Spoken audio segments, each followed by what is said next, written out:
Chapter 12:14, Overwhelming Tactics. Chapter 12:14, Overwhelming Tactics. Proofreader, Papatonks.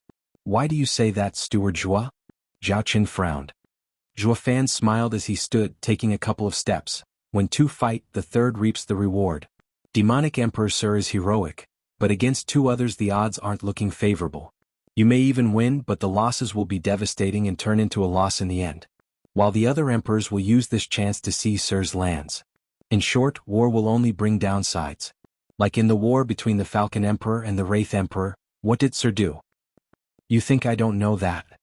Zhao Qin sighed. It's not I who started this fight, but the other two geezers coming at me. Not defending will be the same as handing over the land, losing not only territory but my name too. With the world seeing me weak, no one would turn to me for protection. Zhua Fan nodded. Yes, by not fighting the losses will be greater, making the war a must. However, it shouldn't be Sir who fights. Who else then? They came especially to fight me. Let those lurking from the sidelines fight. That's the best tactic. Zhua Fan wore a sneaky smile. Any that joins it has to suffer. Why doesn't Sir just have those spectators hop into the fray while you take their place instead as the third party? Zhao Qin started. You want me to look for allies? But who would aid me at such a time? There's two emperors coming as well. Any allies I find, if I do find any, would at most give a lofty speech only to be a no-show when the war starts. Demonic Emperor Sir, it's not seeking allies but adversaries. You fight alongside allies, unlike with adversaries. They do the work while we watch without lifting a finger. Steward Zhua, are you in your right mind? Zhao Qin stared hard, then cracked up. Steward Zhua, where are we supposed to find such nimrods? I don't know of any among the 8 emperors who'd be that stupid to waste his strength. Zhua Fan smiled. Of course there aren't any foolish enough to do it, and recruiting adversaries comes with a price, even the 8 emperors. What price would that be? Zhao Qin asked. Zhua Fan's grin widened, stressing every word. Demonic Emperor Sir, have you managed to decipher the Nether Sea map by any chance? You want to give the map? Not happening.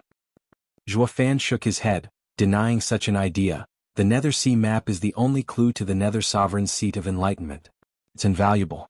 Why should I just hand it over? What if they decipher it? The map is too abstruse for common eyes to unravel. The gambling emperor wouldn't have bet it otherwise. We're not going to use the real map either, but a copy.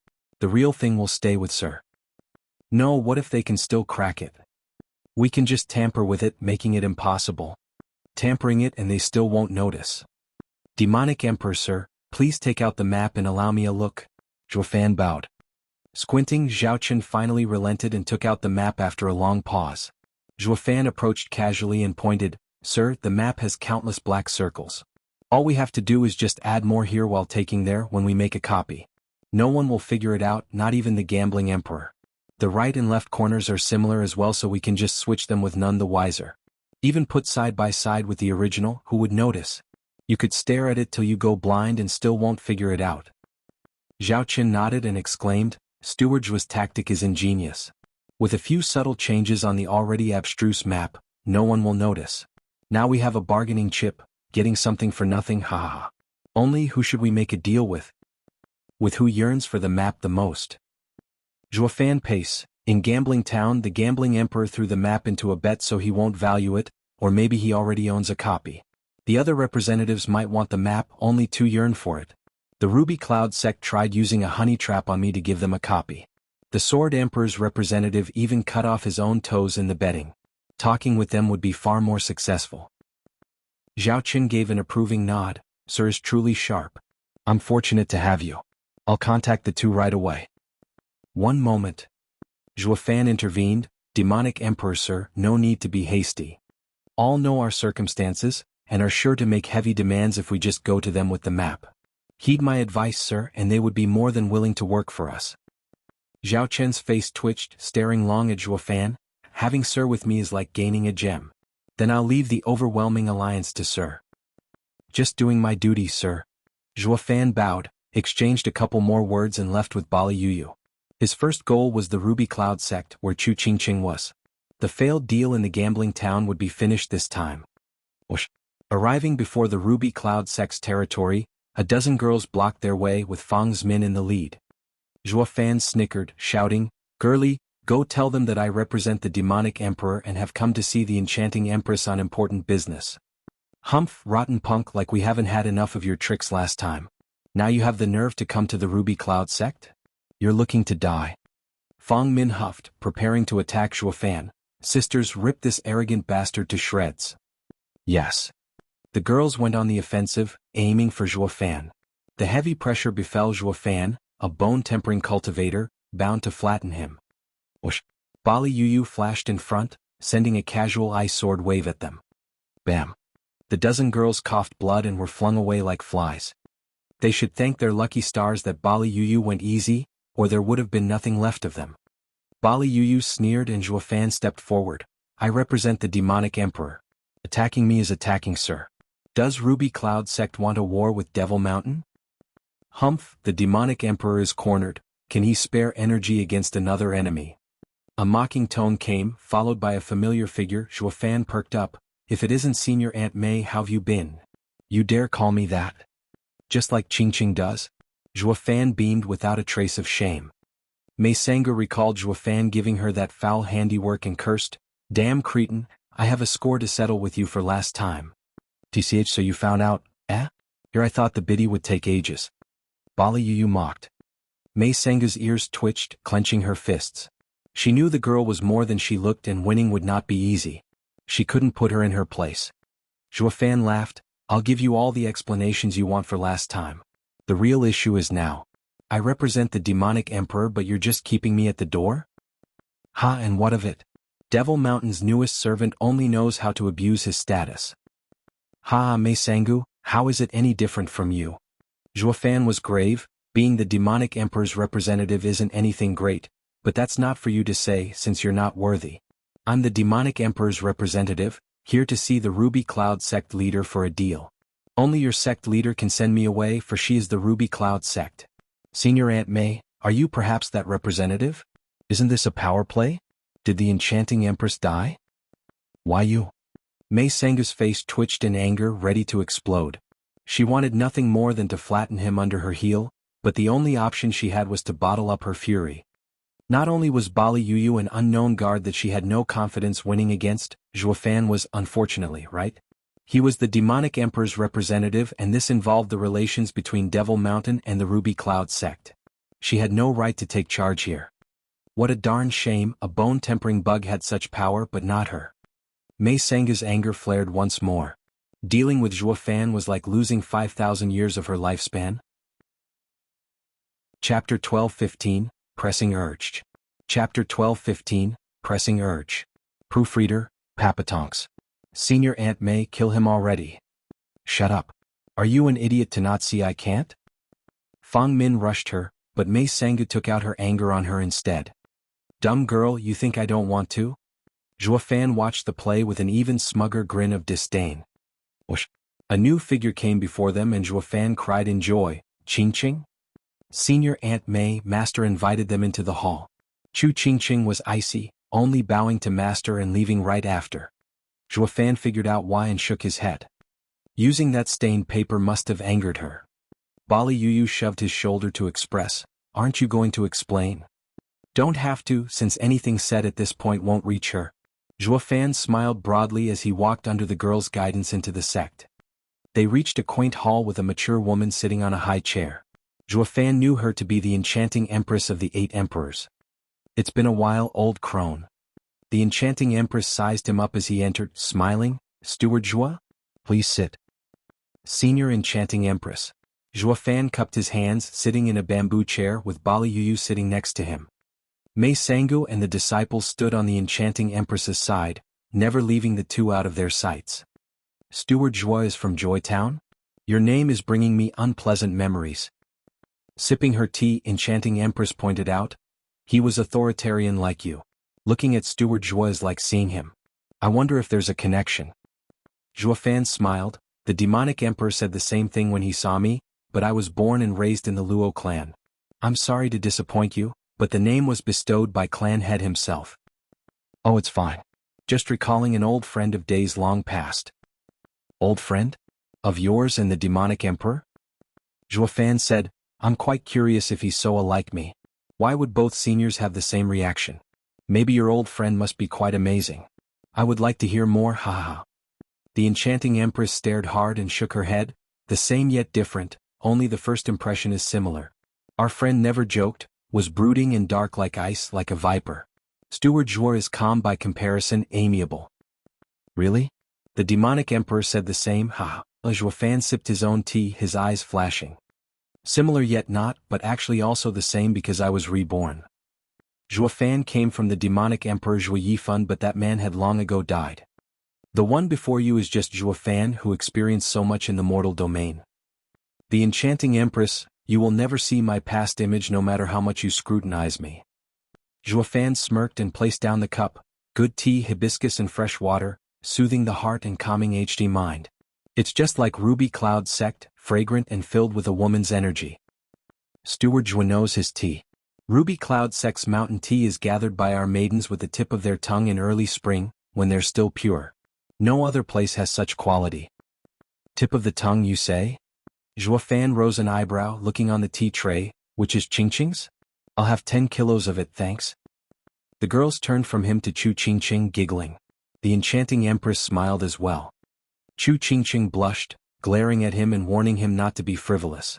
Zhuo Fan was still looking through the teacups, ignoring her fiery stare. Steward Zhuo is so funny. You're nothing like him, ha ha ha. The enchanting empress turned serious, having enough pleasantries. We've talked for so long, yet I've yet to know what the demonic emperor's representative is doing here. Unsuccessful in his noble pursuit, Zhuo Fan placed the tea at the side and smiled. Nothing much, just a bargain to discuss with the enchanting empress. Bargain? Exactly. Zhuo Fan grew serious. Enchanting empress must have heard by now that Sir is about to fight with the Falcon Emperor and the Wraith Emperor. They're testing the waters now with ill intent. The demonic emperor thus wishes to ask the enchanting empress to step in and mediate. Upon success, a great reward awaits you. The enchanting empress's brow shook. So that's why you're here. The Wraith Emperor and Falcon Emperor aren't easy to deal with either. With their ill tempers, they would hardly give me any attention. The only reason the two started this war is because they have Sir outnumbered. But enchanting empress, by coming forth and standing with Sir, it will be a tie. They would never try anything at that point and everyone would just fall back. The people would be fortunate to be spared from such a calamity. I see, the demonic emperor wants my support to intimidate them. The enchanting empress squinted, then refused. Steward Zhuo can return to the demonic emperor, for the Ruby Cloud sect is not about to join such an ill event. Enchanting empress, we've yet to speak our terms. Maybe they'll be to your liking? There's no need. Stepping in can force the two to withdraw, but what about later? Their hatred would be directed at me. I'm not that narrow-minded to take such little gain and earn two emperors' disfavor. The enchanting empress waved him off. Steward Zhuo, you can leave. Send them on their way, girls. Disciples came over at once and offered, after you. Looking at her and then at the hesitant Chu Qingqing, Zhuo Fan sneered. He nodded and stood. I worked hard to convince the demonic emperor to win the enchanting empress over, but alas, ma'am is cold. I'll just have to take it up with the Sword Emperor and let him have the Nether Sea map. Wait. Enchanting Empress shouted at his words. What did you say, the Nether Sea map? That's your term, the Nether Sea map? Zhuo Fan nodded. It is, but not the original, just a copy. Copy? You have the nerve to say that? Mei Sangu flipped at the mere mention of the word. I still haven't paid you back for the last copy you gave me and now you bring your dirty rags here again? The enchanting empress was grave, staring at him. Zhuo Fan snickered. I was about to mention that. When I raised the proposal, I said I would risk my life to copy the map if you give me Qingqing. But what do? Return to the sect and leave me hanging. I'm not as gullible as Qingqing to believe your lies. But she insisted on having it or she would be scolded. I thus promised her and gave her a map. Zhuo Fan bent backward, sticking out his waist very suggestively, his tone a mockery. Ain't this a map as well? While not Nether Sea map by any means, but I would rather have you spit fire at me instead of Qingqing. Zhuo Fan. Chu Qingqing was touched and looked, her heart melted. The enchanting empress was grave, and now? Is the map real this time? Of course, the demonic emperor personally offered the deal, so it can't be anything less than genuine. Zhuo Fan shouted. The demonic emperor planned to go for the head of the 8 emperors first, the Sword Emperor. He just had to show up and the other two would easily fall back. But I miss Qingqing and hope to give the Ruby Cloud sect some help. Thus I persuade the demonic emperor to find another worthy ally, recommending the enchanting empress. I did all this so that Qingqing and I could be together. I'm doing this out of personal interest since the Sword Emperor is enough to force the two back. So why even bother making another map? Enchanting Empress nodded. How can we be sure the map is real? When we give you the copy, we'll bring the real map as well so that you can see for yourself. You may also ask the Gambling Emperor to inspect it for any flaws. In that case, we agree to the Demonic Emperor's proposal. The Enchanting Empress shouted with resolve. Since this involved the Sword Emperor, the Falcon Emperor and Wraith Emperor would not direct their anger towards her. The Sword Emperor was there to take the lead and she'd be safe. Chapter 12:16, Meeting the Sword Emperor Again. Chapter 12:16, Meeting the Sword Emperor Again. Proofreader, Papatonks. With the agreement coming to a close, Zhuofan and Bali Yuyu said their goodbyes. The Enchanting Empress had someone walk them out, urging them to talk about the details later. The Enchanting Empress gazed into the distance once they were gone, sighing, I can see why a bone-tempering cultivator got such a high position. He has a knack for it. The rash demonic emperor can be said to be soaring to new heights now. Senior sister, you believe he? From his proposal, not only could I not find any reason to refuse, but I also lost the right to haggle. Humph, the brat poses as demonic emperor's representative, but he's smooth enough to make it look like we're the ones winning in this deal. The Enchanting Empress's eyes shone. Qingqing had no chance against his guile, thoroughly charmed. Sengu watched Qingqing closely. Don't let him take her. Mei Sengu nodded. Senior sister, I know exactly Qingqing's value. I won't let that nameless brat touch one hair on her. The Enchanting Empress nodded and smiled. In front of the Ruby Cloud sect, a sudden shout stopped the two from leaving. Wait. Knowing full well why, Zhuofan put on a smile as he turned to his intended.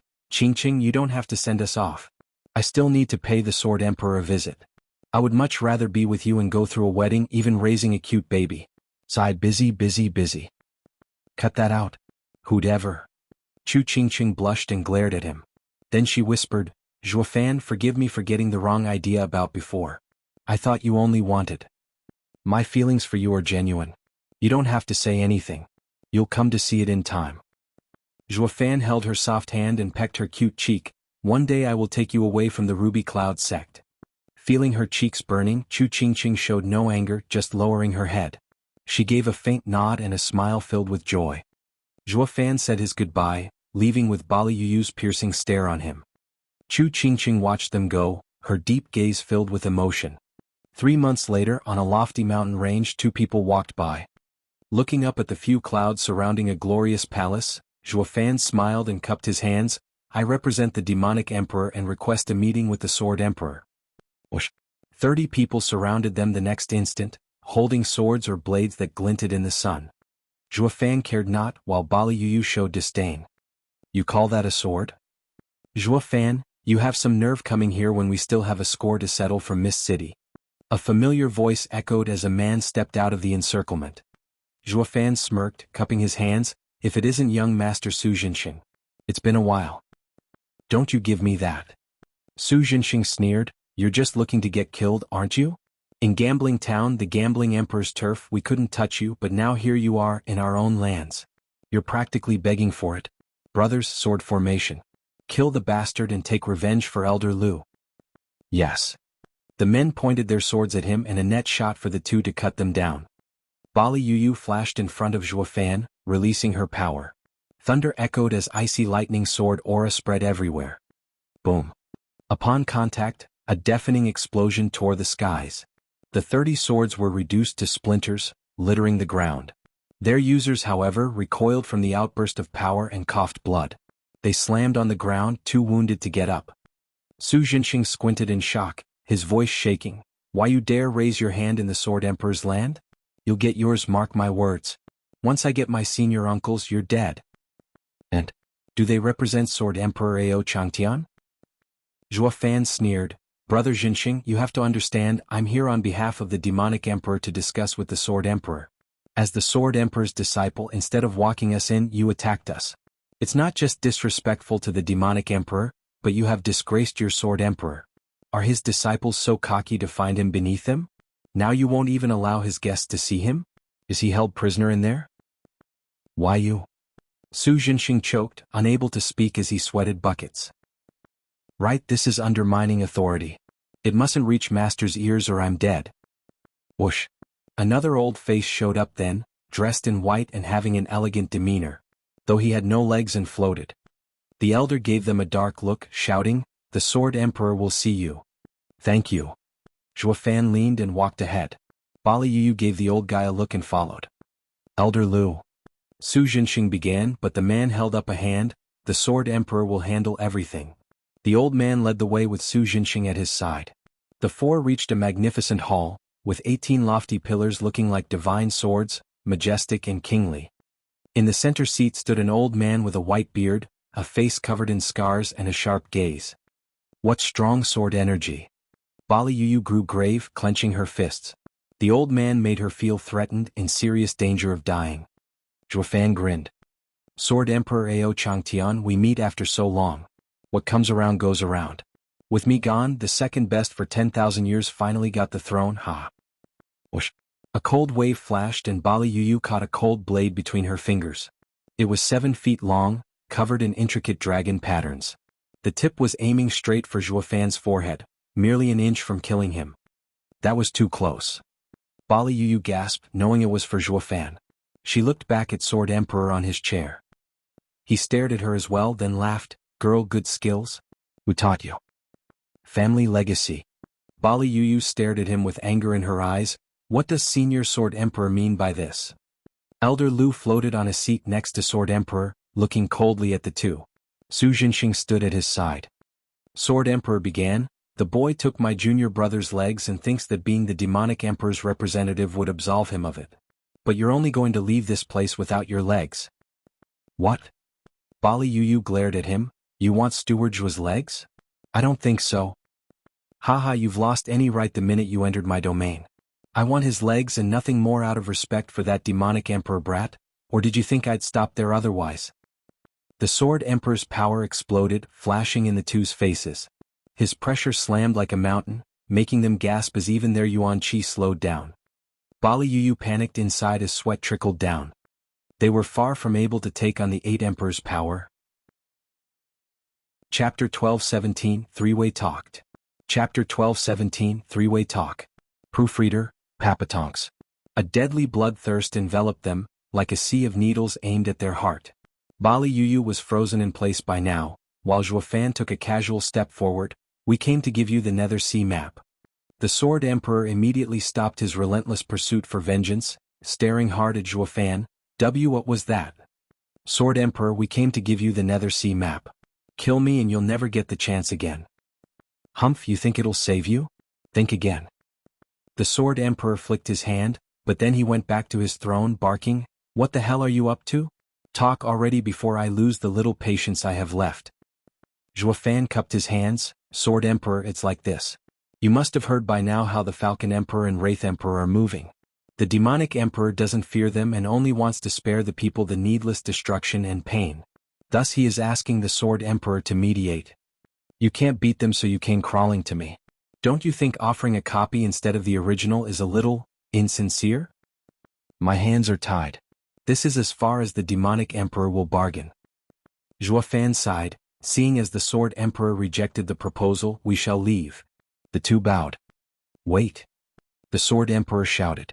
Zhuofan looked back. Anything else I can do for you, Sword Emperor? Use it to cut off your legs and you may leave with your life. The Sword Emperor pointed at the sword Bali Yu threw on the ground. Bali Yu grimaced, awaiting Zhuofan's signal. Zhuofan smiled and sighed. He stared at the sword. Sword Emperor, can't I make amends instead? I would rather not go without my legs for the rest of my days. This is what you get for cutting my junior brother's legs. I'm not as gracious as you might think. Sword Emperor, I told you that I can make amends. Just tell me what I have to do short of cutting my legs. What do you have that's worth my junior brother's legs? At Gambling Town, Senior Lu cut his 2 toes for the Nether Sea map. I figured using the same map in exchange for his legs should be worth it. I'm sure Senior Lu would have gladly given up his legs then just to earn the map. The old man eyed the Sword Emperor with a grave look, nodding. The Sword Emperor said, Then hand it over, but can you take it from the demonic emperor? Not the original, only a copy if you don't mind. Copy? Sword Emperor glanced at Elder Lu to see him frowning, then nodding. Anything's better than nothing. It shouldn't be fake either, right? Of course not. I have a way to prove it to Sir, and you can even take it up with the gambling emperor to validate it. That's settled then. The girl will stay here as insurance. Sword Emperor clapped, his decision final. Zhuo Fan snickered, bowing. Sword Emperor, you don't need a hostage. All Sir has to do is mediate the war and the demonic emperor will gladly offer the copy. What? Sword Emperor glared at him. You're toying with me. Sword Emperor, I would never. Outrageous. I deigned letting you make amends by exchanging the Nether Sea map copy for your legs, but in the end you're still dragging the demonic emperor into this. How is that making amends? Sword Emperor, please, I'm really doing what I said. Zhuo Fan bowed in panic. To be honest, the demonic emperor already found an ally, the Ruby Cloud Sect's enchanting empress. 2 against 2 would be enough to force the enemy emperors to withdraw. The matter with Elder Lu that day weighed heavy on my mind that I insisted on making another copy and having the Sword Emperor for an ally. The Sword Emperor is the head of the 8 emperors, lofty and respected. Your mere presence will smooth things over. However, the demonic emperor was disinclined towards this proposal. More copies meant, haha, you understand? So I worked 3 days and 3 nights to get the demonic emperor to accept the Sword Emperor as an ally. It's just a matter of mediating and Sir will get the copy. It's hardly any different from doing nothing, isn't it? Isn't this ample proof of my sincere actions? The Sword Emperor paused, looking at Zhuo Fan's smile and said, I can see now how you got a name for yourself in Gambling Town, thanks to that insidiousness and guile. With you by the demonic emperor's side, it's like having 100 more spirit kings. Sword Emperor, you flatter me. That's no compliment but reality. The Sword Emperor waved, fine, you can go. I'll agree with the demonic emperor's request. We'll now wait to meet and settle the rest. By the way, bring the gambling emperor as well to inspect the map. Zhuo Fan bowed, thank you so much, Sword Emperor. Farewell. Zhuo Fan and Bali Yu left. The Sword Emperor's face fell, rotten brat, so cunning that it makes me want to flay him alive, but I can't do nothing to him. Humph, just a bone-tempering cultivator yet. Bam. The Sword Emperor slammed the table beside him to pieces. Su Jinxing started, Master, we're just going to let him go? Elder Lu's legs. Didn't he say it himself?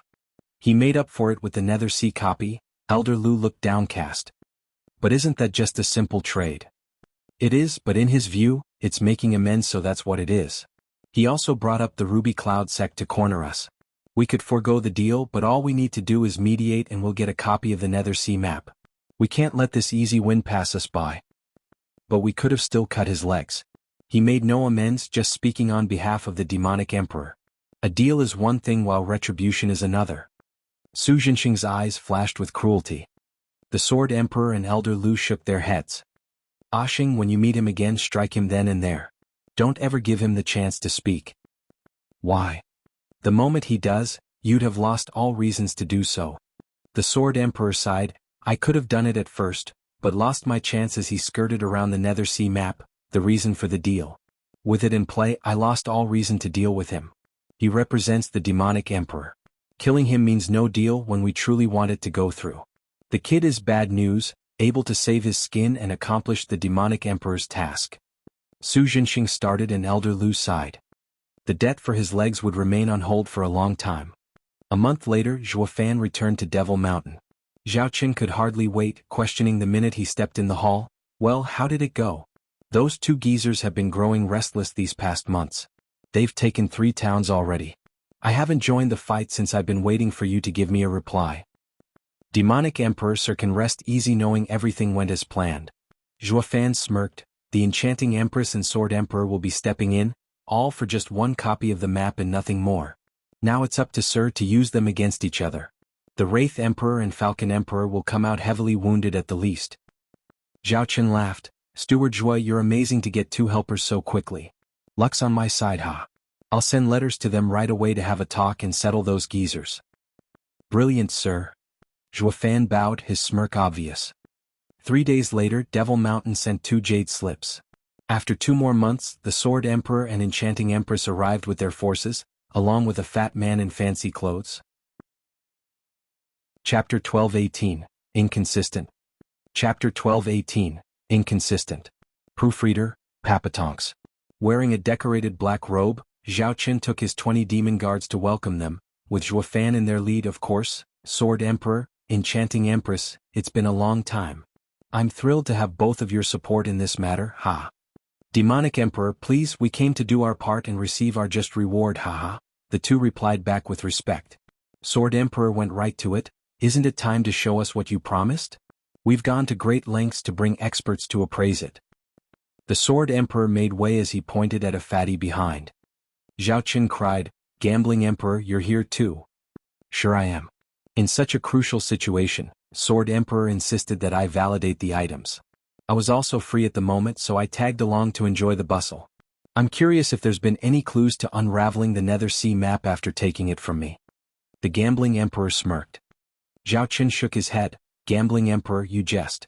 Known for your sharp mind, if you, who had it for decades and couldn't crack it, how could I do so in only a few days? Then there's the recent trouble that came up, taking more of my time. You're overthinking things. You don't have to remind me. The answer to the riddle is like gambling, up to luck, coincidence, and a whole lot of wisdom.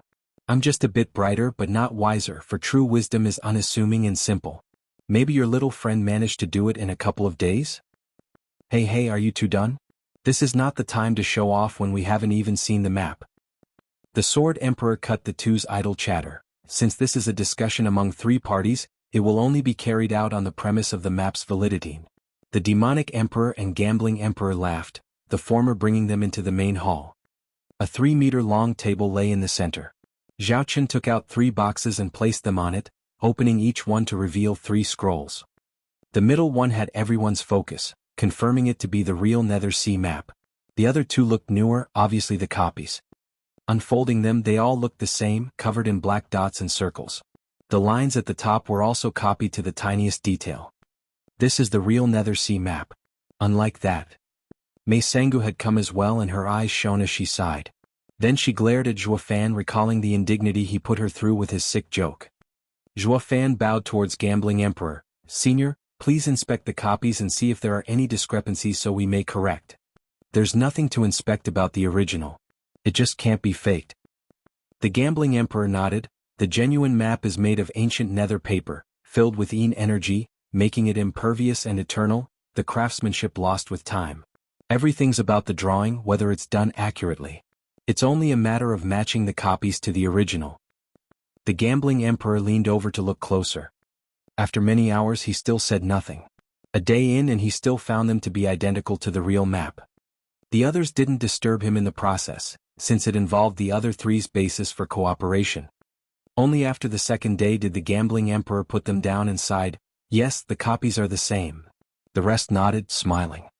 Now we shall help the Demonic Emperor in talking those 2 old guys into withdrawing so peace can be restored. The Sword Emperor turned lively, knowing that the map was within reach. The Enchanting Empress nodded as well, in full agreement. The sooner they were done, the sooner she got what she wanted. Zhao Qin shouted, hold on, I changed my mind. You don't want to trade? The Sword Emperor reacted. Zhao Qin shook his head. Hardly, I just wish to add another condition. Don't you think it's too easy to get a copy by only talking? What do you propose? The 2 frowned, having a bad feeling. Zhao Qin snickered, cupping his hands. I ask that you promise me something. We all know the value of the Nether Sea map, and I wish to ask a favor of you 2 in exchange for a copy. What is it? That all 3 of us act. Help me to take all of the lands owned by the Wraith Emperor and Falcon Emperor. What? The 2 flinched, with the Enchanting Empress shouting. Steward Zhuo clearly said it's only mediating. There was no mention of attacking. How can you just... Yeah. Zhuofan also intervened. Demonic Emperor sir, when I asked sirs for cooperation, fighting wasn't part of it. Going back on it isn't, right? What's so bad about it? And you have no right to talk here. Back off. Zhao Qin glared at him. Zhuofan sighed and stepped down. Zhao Qin turned to the other 2. When I sent Steward Zhuo to ask for your help, the war hadn't started. With you acting as mediators, it wouldn't matter then since no harm's been done. Now those bastards took 10 of my cities. I'm not about to take this lying down. You may still be after brokering peace, but I've grown out of it, humph. The 2 darkened, looking at the copies now and then. Getting them to attack over the copy was. Demonic Emperor, I'm sorry to say this, but you're asking for too much. Zhuo Fan was grave, stepping in with a bow. The Nether Sea map is valuable, but it is merely a faint hope. Deciphering it is still uncertain. Asking the Sword Emperor and Enchanting Empress to get involved in the war will bring them losses, and they have to receive adequate compensation. I propose that after their lands are taken over, the Demonic Emperor would split them with the two sirs, making it a common ground to act together. Adding the two copies as well, and it sounds worthwhile. Outrageous. Zhao Qin snapped, you want to split my gains? Isn't that asking for much? Zhuo Fan, on which side are you on? Sir, I'm always on your side, but in business, both sides need to be satisfied. How else are they to help you? No, the most I can offer is 20 cities since I'm still throwing in the two maps. Demonic Emperor. I believe Steward Zhuo's proposal to be reasonable. We will divide everything evenly among us three. That's the only way for us to involve our own forces. Enchanting Empress, don't haggle with me. I'm even giving you the map. Zhao Qin roared. The Enchanting Empress said with a cold smile, right now you're surrounded on all sides. What good will a piece of paper do when you're burning to the ground? In any case, if you want us to fight, we can, but we're not about to suffer for nothing. Sword Emperor, are you up for some charity? Haha, I'm no fool to accept such dumb demands. Why you all? Demonic Emperor gnashed his teeth, flinging his hand in the air. Fine, have it your way. We'll split it 3 ways, that's our agreement. As for the maps, we'll have them, of course. Why the hell would you? Because those two came for you. It wouldn't bother us at all if we just stayed back while you needed us. Sword Emperor sneered, the map is the reward for our cooperation. The Demonic Emperor was huffing and puffing in anger, but finally turned away. Fine, do what you want, making me lose so much. And you talk too much. Zhao Qin pointed at Zhuo Fan, barking before going to his chambers. Zhuo Fan sighed while the two emperors were smug. The Gambling Emperor gave Zhuo Fan a long look, sporting a crafty grin. The kid sure is something else. Steward Zhuo, we would like to make a copy ourselves. Could we? Zhao Qin was gone now, and the Enchanting Empress asked Zhuo Fan. Zhuo Fan frowned, giving her a dark look. We had the copies prepared already. Why would you bother for more? Do you doubt? No, we just wish to feel for ourselves the fascination of the Nether Sea map. Zhuo Fan smiled after some difficulty. As you wish, but please give your copy to the Gambling Emperor for keeping. The Gambling Emperor is fair, always neutral. Once the deal is done, each of you can take your copy from him. We understand. The Enchanting Empress and Sword Emperor took out paper and started copying the Nether Sea map. Zhuo Fan sneered inside. These geezers are the same, cautious to the extreme, ha. Chapter 12:19, 8 Emperor War. Chapter 12:19, 8 Emperor War. Proofreader, Papatonks. The Sword Emperor and Enchanting Empress were obsessed with the map at this point, taking their good time copying it and then comparing it for good measure. This whole process took a week before handing the paper to the Gambling Emperor. Zhuo Fan sent the 3 great people on their way as the representative of Devil Mountain, to get ready for war. Zhao Qin looked to not have gotten over his loss in this deal and never showed up in the meantime. The emperors felt even more gratified by his demeanor, like they won big. So they saluted Zhuo Fan as they left. The Gambling Emperor gave him a long look. Demonic Emperor has earned heaven's favor to have Steward Zhuo by his side. He left flying under Zhuo Fan's watch and grin. How was it? Did it work? The Demonic Emperor strolled out and smiled in joy. Zhuo Fan bowed. Sir, everything went perfectly. To get their copy as soon as possible from the Gambling Emperor, they're sure to help us crush the other two quickly. Haha, Steward Zhuo is incredible, getting those two to fall for your scheme with a few words and coming to my rescue. They wouldn't have taken such a risk otherwise. Demonic Emperor, sir, all I did was play a little mind trick. Zhuo Fan's eyes shone. Asking them to fight for us by using the map as bait wouldn't have worked. So we had them act as mediators first, fooling them into coming to the talks before changing your mind. They were promised the map, but now that the Gambling Emperor has validated it and seeing it so close, they couldn't bear the thought of missing out. Then we played our little act, one with the other against them.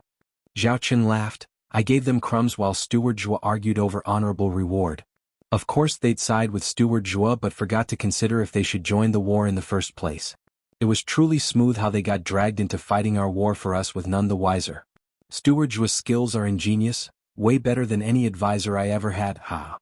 Zhua Fan bowed. Demonic Emperor is too kind. I'm just ashamed of making Sir play the bad guy. It's fine since it's only natural for me to play such a role. You'd come off as fake if you'd done it and the plan would fall through. What mattered was for this deal to work. And they wanted the Nether Sea copy, humph. Zhao Qin sneered. Zhua Fan nodded with his own cruel smile. He took out the real map and splashed water over to clean it. They wanted to copy the original, never imagining we'd tampered with it, adding more black circles. They still have a fake in the end. It's all due to Steward Zhua's clever thinking, anticipating such a situation. You have my complete admiration. Zhao Qin's eyes flashed and both cracked up. Zhao Qin said, should we now gather the men and join them in raiding those old fools' lands? No, Demonic Emperor, we cannot join this war. Why not? Zhao Qin stated, those two came for me and I have to be a part of this war. Steward Zhua, do you have another devious plot?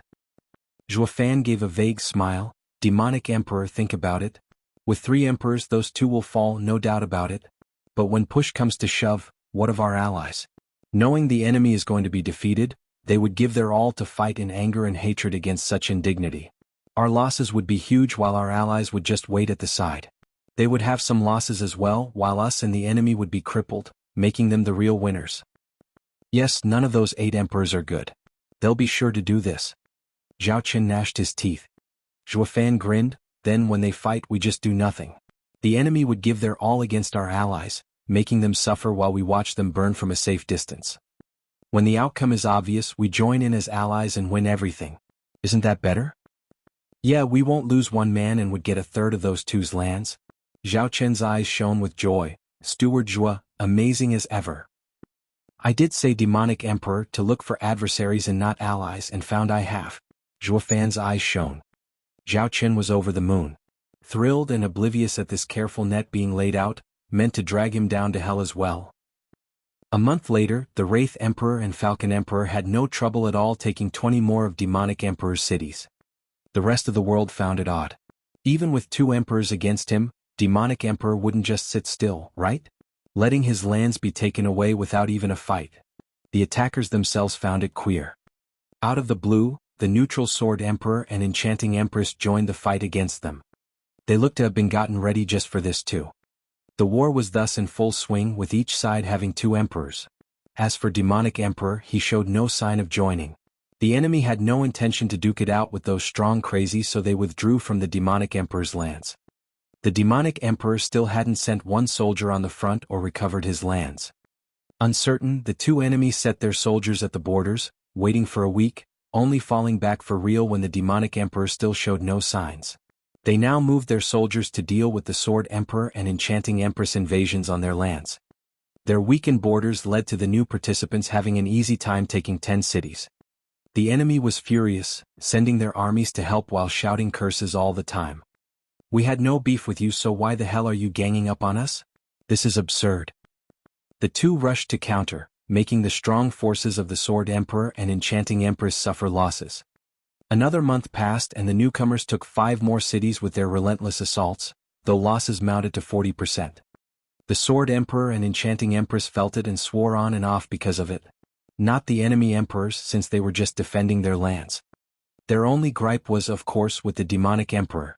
It was his mess to begin with, yet after more than a month, he still sat on his laurels, leaving them 4 to enjoy a nice day on a bloody battlefield. The Demonic Emperor had to strike the enemy's heart, and then the war would have been over and done with ages ago. He didn't do that, of course, letting the 4 emperors clash and entwine, making a resolution improbable in the short term. The Demonic Emperor would definitely hang the copy over their heads because of this too, making all the effort till now wasted. So the war went on with no one to direct it or stop it, just what Zhua Fan wanted. 8 emperors? Letting you rulers kill each other is the fastest way to fall. So go ahead, tear each other apart to your heart's content, ha. Shriek. Over the bloody battlefield, with limbs and corpses rotting in the blazing sun, a 2-mile-long bald eagle cast a dark shadow with its huge wings.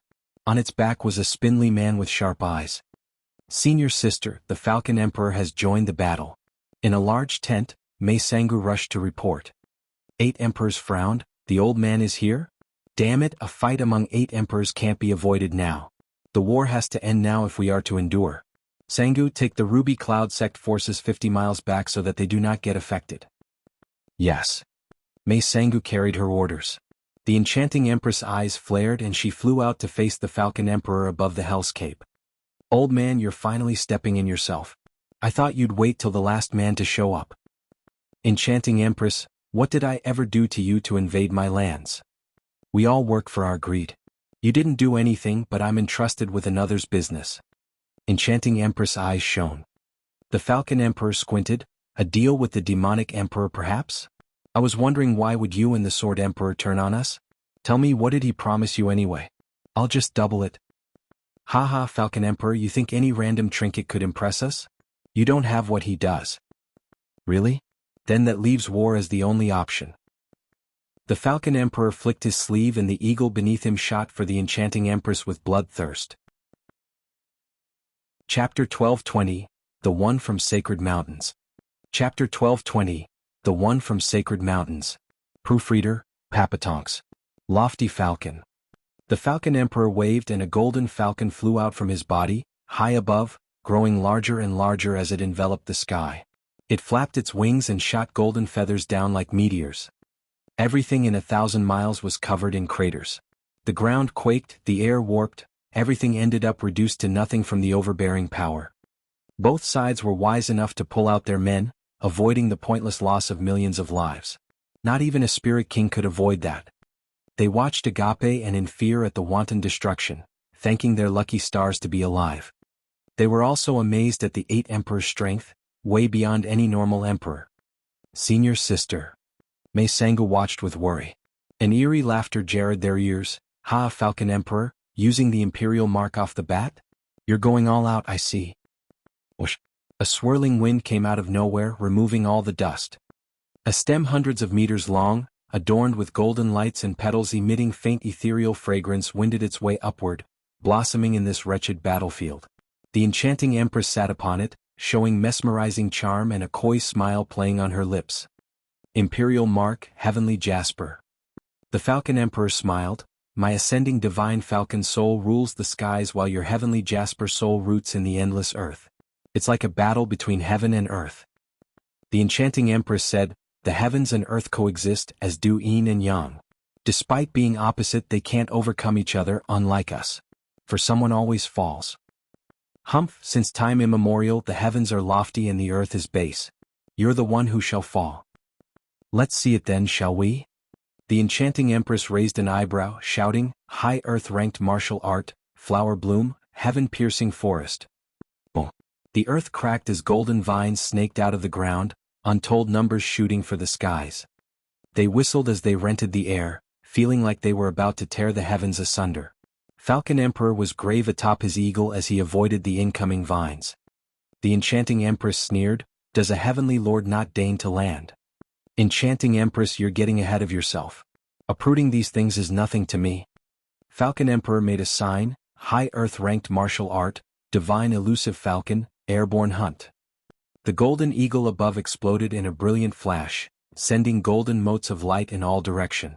They turned into miniature golden eagles in the millions. There was not a place that hadn't one. The enchanting Empress turned grave, making the vines cover her.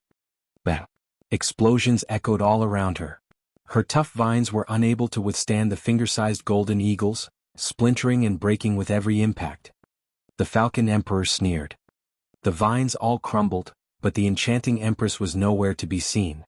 Her imperial mark, heavenly jasper, was gone as well. Then he noticed the ground had a dark hole 1 meter wide. The Falcon Emperor muttered, flowers live on the ground. Does that mean she hid beneath the earth? Bam! Dust flew everywhere as a root shot from under the earth, straight for him. The deadly bloodlust made him flinch, jumping off the eagle on instinct. With a muffled sound, the giant eagle cried as it got skewered. The Falcon Emperor looked back and gasped. His huge eagle had half of its body gone, releasing a rain of blood in its suffering plunge to the ground. In its place was a towering stem with a gorgeous flower at the end. Though this flower not only had thorns, but teeth and a bloody maw as it tore through the eagle's body. The blood pulsed through its veins down the stem, giving it a ghastly look. The enchanting empress was still atop her flower, giving him a wicked smile of contempt. To think the heavenly Jasper is a carnivore. The Falcon Emperor clenched his fists and threw his hand out, making golden lights gather behind him to form a 300-meter-long golden eagle. Enchanting Empress, you killed my mount, so I'm going to gut you like a trout and offer up your soul to my divine falcon. The enchanting Empress said, any slower and the 10th level spiritual beast wouldn't have been the only casualty. You lost back there and are still blustering about? Shut it, enchanting Empress. Today you're plucked, one petal at a time. What did you say? The enchanting Empress was outraged. I said you're plucked. Die. The enchanting Empress made a furious sign and her man-eating chair shot for the skies. The earth shook with its movements as thousands upon thousands of vines shot out as well, aiming for the Falcon Emperor. The Falcon Emperor was no pushover either, trembling and releasing a lofty eagle cry as he dived along with his golden eagle. The blazing sun above sent its rays to help, turning into firebirds in the millions. The sky warped and the earth caved as the two relentless cultivators unleashed their heavy attacks. Even as they had yet to clash, the thick and calamitous power they unleashed reeked of death. All spectators shuddered with the fight reaching do or die. Stop. A shout rent the skies, making the two halt their attacks. Whoosh. Understanding their situation, the man never thought of the possibility the two could pull back their attacks. And since you can't stop, I will handle them myself. Two booms echoed that startled everyone. At the peak of the skies, two white sword waves shot down 100 meters in length, straight for the two. The rising vines got pruned down to their molecules, while the diving golden eagle got bisected, before turning into harmless lights. A 300-meter large image of a man carrying 18 swords on his back used his large hands to clasp on enchanting Empress Carnivorous Flower and Falcon Emperor's golden eagle. This. The two cried, spirit, body, soul. A saint. I am the 6th sacred mountain saint, He Xiaofeng. The huge image held in the center of his head an eminent youth staring down at them. I heard of the 8 emperors going to war, bringing chaos and destruction among the people, so I came to put a stop to it. Give up. My attacks would have cut your souls and yourselves if they were aimed at your imperial marks. The two gasped and bowed. Thank you, Saint, for your mercy. We're forever grateful. Cut the crap. We came out because of orders to discuss with the 8 emperors. But it turns out you guys are nothing but idiots to fight over fortunes. He Xiaofeng decreed, you are to go to the Sword Emperor's place within the month. We'll talk there. He Xiaofeng released his hold on them and vanished. The 2 emperors stood stock still, seeing the fear in the other's eyes. This saint had always been in seclusion. What's he doing out? The last time that he came out was due to 9 Serenity's secret records. Is this time because? The enchanting Empress' heart sank. Curses, here comes another struggle for treasure. The sacred mountains are no saints after all, humph. The Sword Emperor and Wraith Emperor were at their throats with their deadly attacks when an old man popped in to put a halt to their senseless destruction, telling them the 8 emperors were to gather. Thus, the curtain fell on the war of 5 emperors, with neither party coming out pleased. As the big bad boss above came down, the little guys could no longer act tough and do what they pleased. Chapter 12:21. Summons. Chapter 12:21. Summons. Proofreader, Papatonks. Someone from the sacred mountains came? In Devil Mountain's main hall, the demonic emperor shouted out after the Sword Emperor's messenger left. Then his fury exploded and he smashed a good table to splinters. Damn them all. They just couldn't pick a better timing than right when things were getting heated up. I was just about to charge in and sweep everything, but they just had to butt in and ruin everything. So many losses yet freaking nothing to show for it. Curse them. Hello, you lost nothing, you dunce. Why the tantrum? It should be the Sword Emperor, Enchanting Empress, and me in particular, who should be raging. It was bad enough it took so much effort to enact such a bloody war, getting everyone to jump in, now everything went out the window. I'm the one who lost everything here. 7 sacred mountains only ever acts out of need, which means... Zhuofan rubbed his chin in thought. Demonic Emperor, sir, news of Nethersea map must have reached them. We'll have to hand the map over. Why the hell would I? Zhao Qin threw his hand. Zhuofan sighed. Yeah, after so much blood and sweat in keeping the original, only to give it all up makes me worthless to sir. However, no matter the value of the map, one's life is far more precious. Zhao Qin shuddered, recalling the lesson of his master dying at a saint's hand because of the 9 Serenity's secret records, and sighed. Master was the boldest of the 8 emperors and even under the other 7's attacks, still stood undefeated. Only when a saint. Curse those 7 sacred mountains. Zhao Qin raged inside, evident by his ragged breath, his face turning red. Zhuo Fan said, "Demonic Emperor sir, have you cracked the map by chance? It would make giving it up all the more easier." "Crack it? You think you can up and resolve something so abstruse over lunch?" Zhao Qin sighed, "I wouldn't care about giving it up either if I had." Zhuo Fan's eyes shone, "An idea struck me that might help." "Oh, Steward Zhuo, you saw through it?" "I can't say for sure, just that I might know where to start." "That's better than nothing. At least we could try it on a copy we make."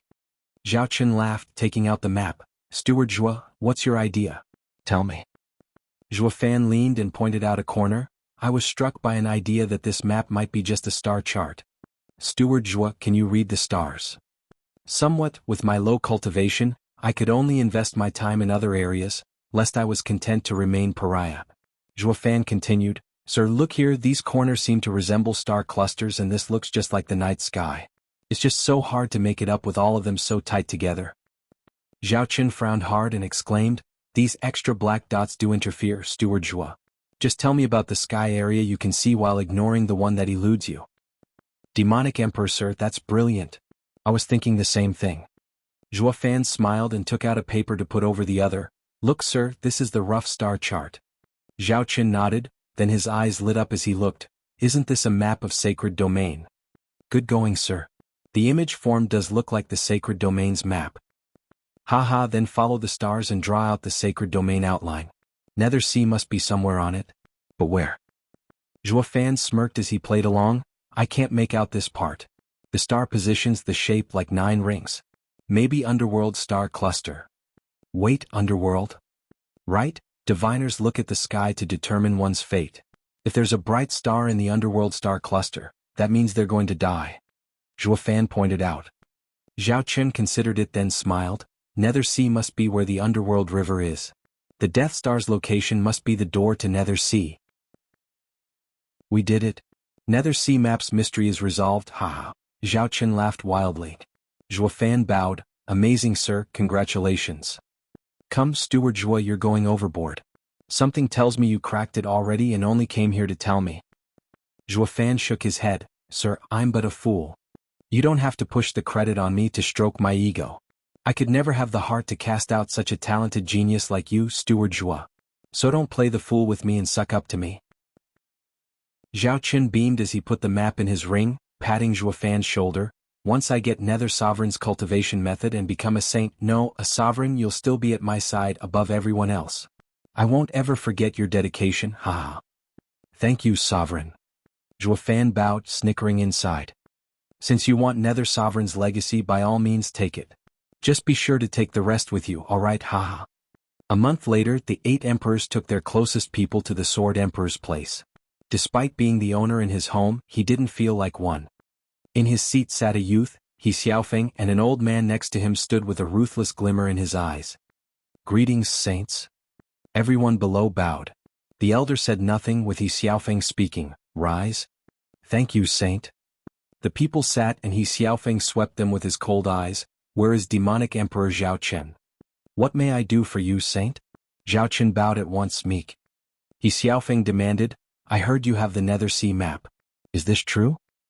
"It is, saint." "Have you resolved its mystery?" "I'm but an oaf, saint." "None of you are worthy of being able to unravel such a treasure anyway." He Xiaofeng sneered, not bothering masking his condescending tone. His voice was soft, yet strict as well. "Give it here." Zhao Chen took out the map and presented it. "Saint, here it is as requested."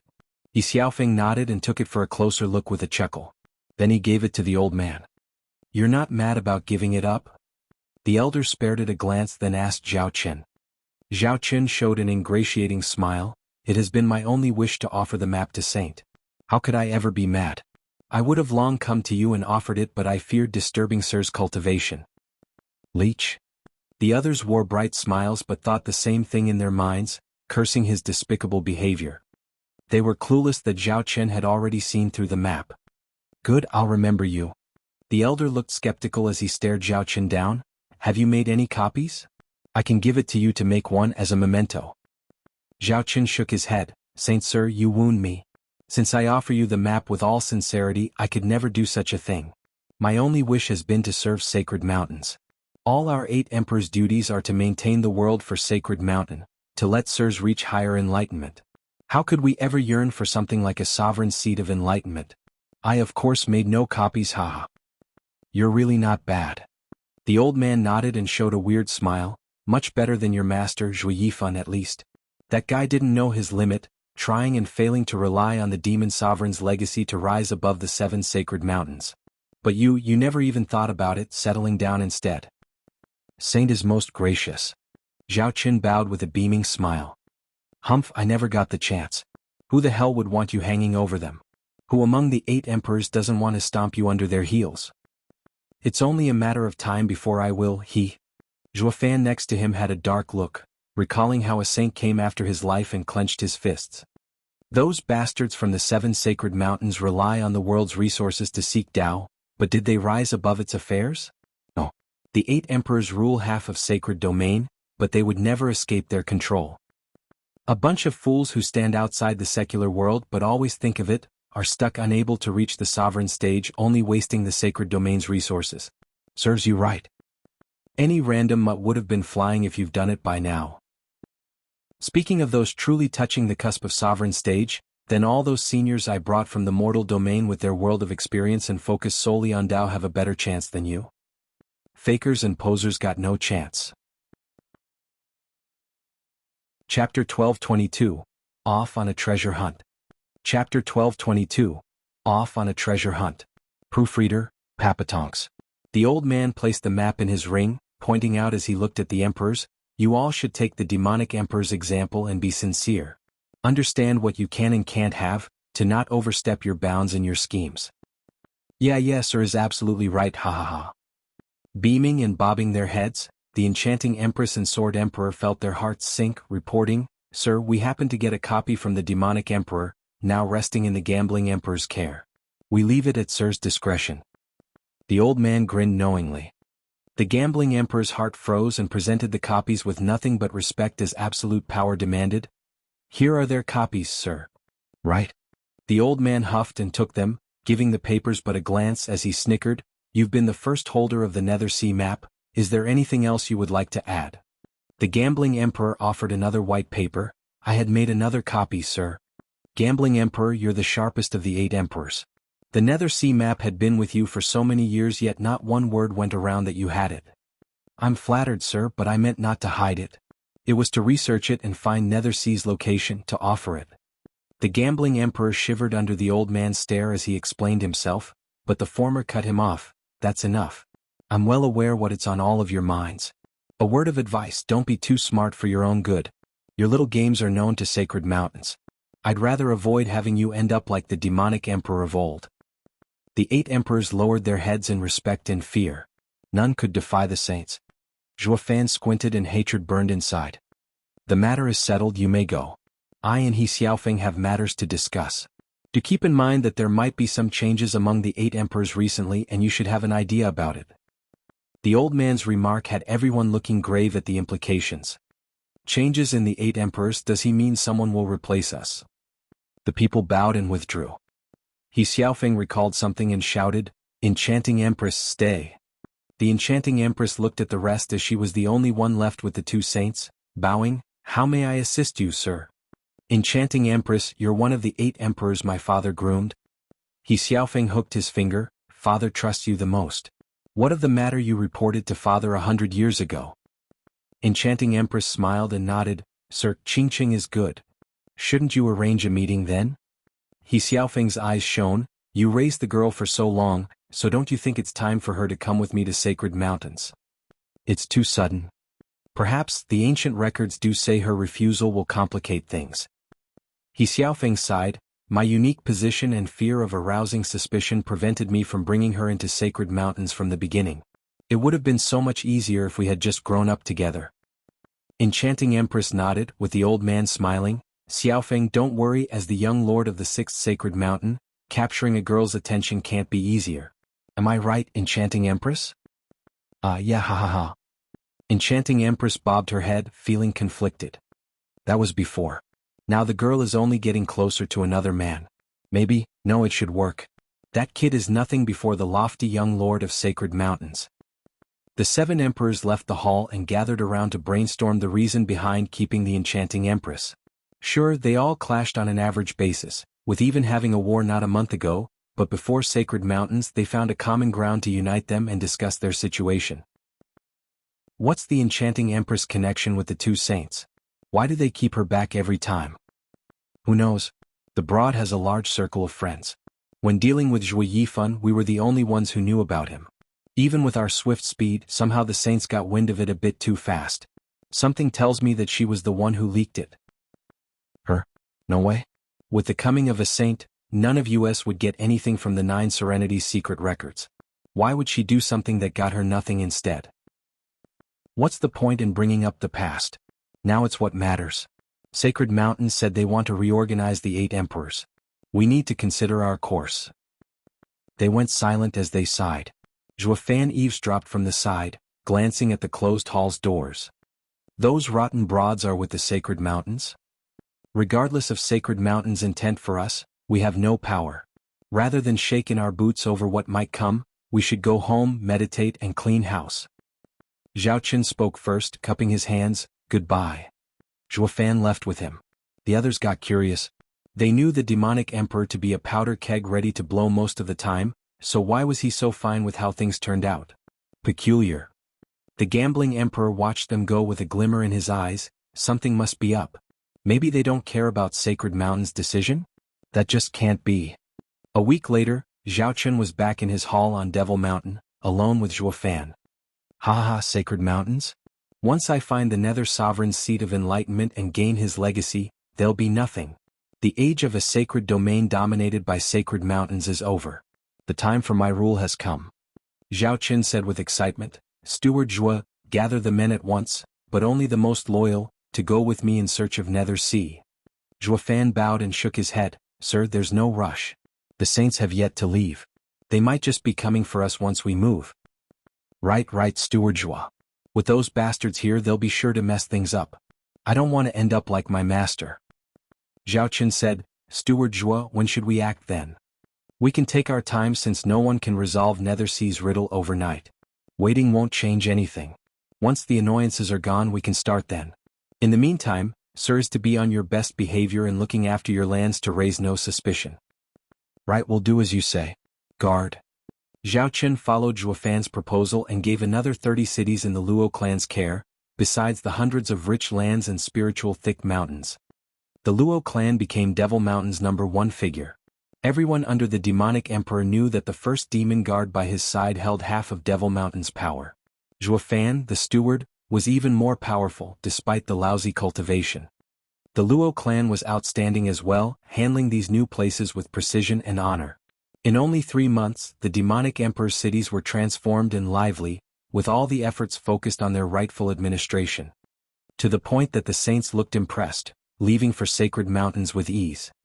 The moment they were gone, Zhao Qin's ambition knew no rest. Steward Zhuo, we can begin. Let's wait 3 more months just in case. Zhuo Fan remarked, making the rash Zhao Qin fretful and anxious. Zhuo Fan not just had the demonic emperor's ear now, but even got him to listen. This was the devious and twisted methods of the great Zhuo Fan. Zhao Qin had a great advisor by his side, and not listening now would only leave himself to blame when he lost everything. Zhao Qin knew this as well, which was why he did not flatten him on the spot in a fit of rage like he did with all the other fools he had under him. Who's the demonic emperor here, you or me? The 3 months passed quietly and Sacred Mountains showed no sign of moving. Zhao Qin's limited patience was running out. Steward Zhuo, now should be good. Sir, let's be off in search of Nether Sea. Zhuo Fan nodded. Zhao Qin was bouncing in joy, laughing like he already got the Nether Sovereign's precious cultivation method. Zhuo Fan smiled at his childish act, looking at the sky, so peaceful like the calm before the storm, haha. Chapter 1223, Snatched. Chapter 1223, Snatched. Proofreader, Papatonks. Whoosh. Figures landed in a thick forest with demonic Emperor Zhao Qin in the lead. Behind him was Bali Yuyu, who brought Zhuo Fan, as well as a young lady that glanced about. Steward Zhuo, Are you certain the entrance is around here? Zhao Chen asked Zhuo Fan, who glanced back at Schwanger. This is the place, right? We can't make any mistake, it is Demonic Emperor's great undertaking. Big brother Zhuo, I recognize this place from the stars. It's the right place. Schwanger nodded with confidence, then she turned grave and squinted at the sun. The Death Star changes based on the world revolutions and humanity. I need to be certain of its position today before I can say any more. This shows the path to Nether Sea changes as well. Zhuo Fan nodded and said, Demonic Emperor sir, leave it to Schwanger. She will find the entrance. The Luo clan is filled with talents. A young lady actually can read the stars, a true gem. Zhao Chen sighed, it's my fortune to have the Luo clan come to serve under me. Zhuo Fan smiled, Demonic Emperor sir is too kind. We have nothing but some strange skills from all walks of life. We still need sir's guidance. I only hope that when sir soars, you would remember our efforts today and look after us. It's my only wish. Rest assured that I won't ever forget you devotion, haha. Zhao Chen laughed, then stared at Schwanger as she took 2 steps east, 3 steps west. This girl looks to know her stuff, but the wait is killing me. After a long and slow period, Schwanger kept her constant pacing around the forest. As the sun set, she still wore a deep frown. Zhao Chen was tense, thumping with her every step. Can she really do it? With no diviner in his ranks, he could only rely on her. Schwanger lit up and stood firm, found it. At the 128th degree of the ecliptic, the Death Star's deviation shifts the central palace and changes the world below. This is the place. Schwanger stomped with confidence. Zhuo Fan lit up and came to look. This is the Nether Sea entrance? But how do we get in? Zhao Chen stared down at the grass and asked. Zhuo Fan smiled, taking out hundreds of sacred stones and setting up an array. Every secret path has to be connected to pocket space.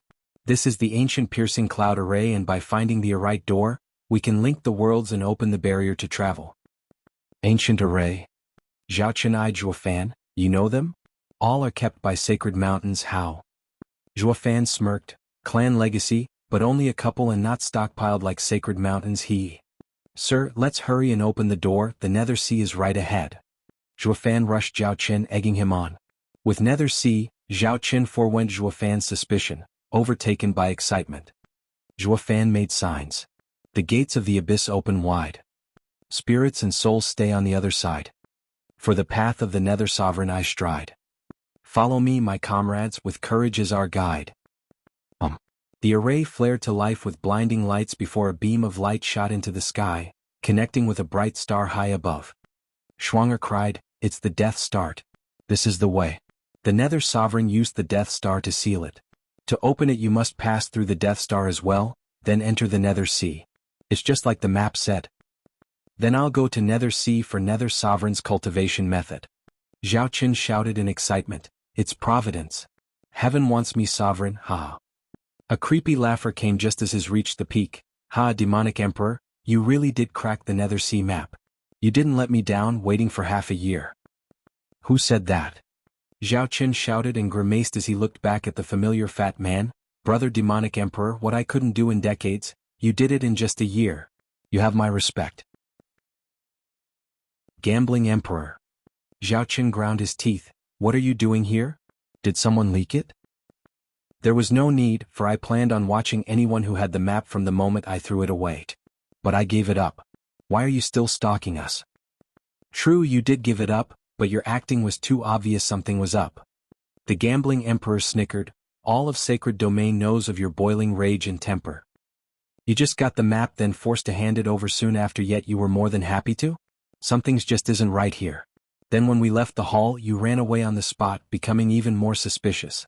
Sure, the possibility of cracking the map was highly improbable, but I still tailed you this half a year every minute on the hour. Lo and behold, you haven't let me down finding the entrance. Demonic Emperor, thank you for that, ha. Zhao Chen balled his fists, his eyes spitting fire. He toiled to find this place only to let others take it. Zhuo Fan watched in silence, snickering in his mind. He long noticed the Gambling Emperor's gaze and merely omitted mentioning it. That was why he leaked the truth of the map to Zhao Chen when news of Saint's appearing came. Zhao Chen would then hand over the map and draw attention with his weird behavior, all to fan the flames of conflict. The 5 Emperor War ended up a bust, but now you'll be sure to fight to the death. There's but one Nether sovereign legacy and you must keep it a secret as well. Now fight and kill for your survival and future. Zhuofan sneered inside. The two were about to do just that when a proud full voice came, "Oh, demonic emperor, gambling emperor, you guys found the entrance and plan on having it all to yourself? We did have a deal, no, so shouldn't you share it with the Ruby Cloud sect as well?" Enchanting Empress. The two whipped their heads back. Whoosh. The enchanting empress brought a dozen disciples with her as she floated down with a smirk. The two huffed, with demonic emperor demanding, "Gambling emperor, this broad has a loose tongue. Let's just deal with her first, then settle the Nether Sea afterward?" "It's always best to lower the shares." Agreed. The gambling emperor gave a cold smile, ready to kill. The demonic emperor took a step forward, his eyes cold. The enchanting empress mocked them, "You two are so cruel, and we even work together too. Gambling emperor, weren't you always fair? Now you two are ganging up on a poor frail soul?" "There's no ganging, but you're just too meddlesome." Zhaochen leaked black energy. "I gave you the copy that you ended up handing over. All cooperation between us is gone.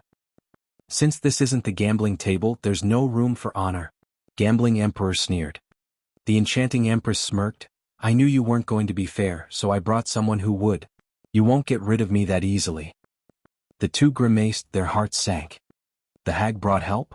Oh, the sword emperor is. Hey punk, are you still having that idiotic dream of taking my junior sister? Well, time to smell the roses, for she already has a man." Fang Min came up to mock Zhuofan. Zhuofan frowned. Two familiar figures appeared just then. One was Chu Qingqing and the other was the young saint He Xiaofeng. His hand was snaked around Chu Qingqing's waist as he floated down with a grin. "Curses, my wife's been snatched after half a year of not seeing each other?" Zhuofan shuddered, balling his fists. Zhao Qin and the gambling emperor panicked. "Why you didn't return, saint?" Chapter 1224, Death's Entrance. Chapter 1224, Death's Entrance. Proofreader, Papatonks. Like a match made in heaven, they deigned the world with their presence as He Xiaofeng sneered. Chu Qingqing looked away, unable to meet Zhuofan's eyes. He Xiaofeng had her soft hands gripped in a vice, preventing her from moving away. Rotten lowlife. Zhuofan grimaced, feeling like decking the bastard. But he recalled the bigger picture and reined in his anger. He'd get his chance sooner or later. "This isn't over. You don't look too pleased to see me, ha ha ha." The two landed and He Xiaofeng mocked them as he said, "I've been staying over at the Ruby Cloud sect for a few days. Finding Miss Qingqing so charming, I had my senior uncle return. Are you perhaps against my coming?" The two bowed at once. "Never." "Then let's return to the matter at hand, shall we?" He Xiaofeng looked at the light pillar. "Demonic emperor, gambling emperor, who can explain what exactly you are doing here? What is this?" "Pompous bastard." They had no choice but to bow, with the demonic emperor beginning. "Saint, I found that offering the map to sacred mountains was not enough to show my devotion. Therefore I spent the last 6 months pondering hard before I found the Nether Sea entrance. I was only thinking of taking the lead in removing any dangers that might appear, paving the way for you." "Oh, you cracked it without the map? Demonic emperor, I tip my hat towards you." He Xiaofeng's tone dripped with sarcasm. Zhaochen continued, "It's because of my deep devotion to sacred mountains, my endless pursuit to work for them, that gave me the courage and blessing to help you. My meager mind could have never come up with the solution otherwise, ha." "Good boy, Toadai." He Xiaofeng sneered, "You're the last disciple of your master, no? I never got to see him, but I heard that the demonic emperor of old was arrogant even against saints, always so self-important. How did he even get a disciple like you?" Zhaochen winced, then shook his head. "That's why he died. I want to live, so I would never betray the saint's kindness." The enchanting empress sank in thought as well.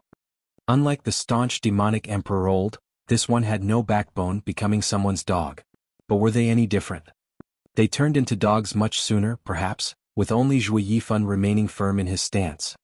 The enchanting empress and gambling emperor lowered their heads. Zhuofan squinted inside. Coming back to sacred domain, the only thing he feared was the heavenly sovereign finding him out. His main purpose was to find Qingqing, but it wasn't his true reason for coming back. Providence worked in mysterious ways. Maybe he had returned only to finish what Zhui Yifan had started. "Looking at you so meek, I guess I'll believe you for now." He Xiaofeng sneered at his dog, turning to the light pillar. "This is the Nether Sea entrance? How do we go in? The demonic emperor bowed. We don't know. We've been trying to figure out when Sir came. So then do you have any idea? The two shook their heads. Gambling Emperor proposed, the entrance might be a teleportation array, taking us to Nether Siege. Oh, care to test that theory, Gambling Emperor? Me? Yes, you. No, Saint, better leave it to our men just in case. I told you to go and you refuse? He Xiaofeng barked, the 8 emperors are the next strongest here beside me. If you're alright then I'll be fine. If you're in trouble I'll be cautious. Curse you using me as your guinea pig. The Gambling Emperor's face sank as he resigned himself. He walked to the light. It might be fine but it could also kill him. He still had to go either way. The Gambling Emperor walked in with hesitation and anxiety. Light enveloped him and he found everything to be fine. He looked around to find himself in the same place. What's going on here? He Xiaofeng shouted, Gambling Emperor, did you find anything? Can you see the way in? No, there's no difference from outside, only a bit stiffer. The Gambling Emperor shook his head with a frown.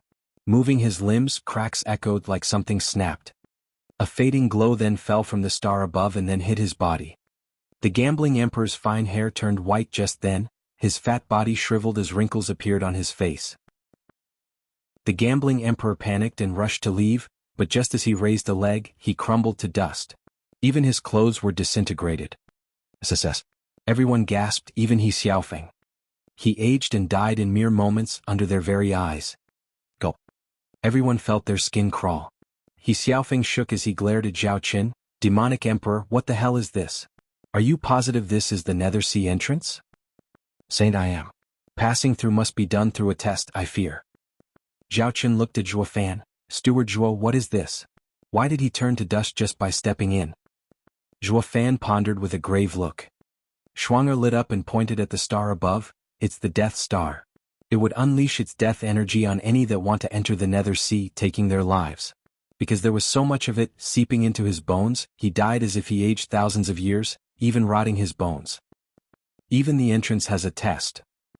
He Xiaofeng nodded and said coldly, the Nether Sovereign Seat of Enlightenment must be amazing indeed. Not just anyone can enter. He Xiaofeng took out the original map and recited. In Nether Sea's depth, the endless hell. Where lost souls roam, their fate foretold. Who dares to tread upon our shore, shall be condemned to suffer more. With mortal eyes forever blind. In the abyss, their souls confined. This is clearly a warning. No man can step into the Nether Sovereign's Seat of Enlightenment, lest they die. Even finding the Nether Sea entrance was pointless since one just dies in the end. Since we can't go in, forget it. He Xiaofeng sighed and looked at the light beam with desire. The rest shook their heads. The Nether Sovereign's legacy was taunting them, but life was more important. Without it, the legacy was moot. Wait.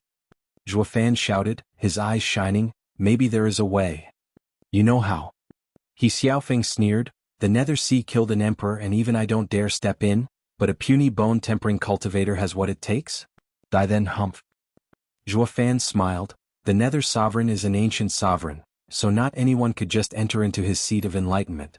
One needs his guidance to pry into the mysteries of the world and enter. His guidance? What is that? Yi Xiaofeng started. Zhuo Fan pointed at the map, didn't you just read it?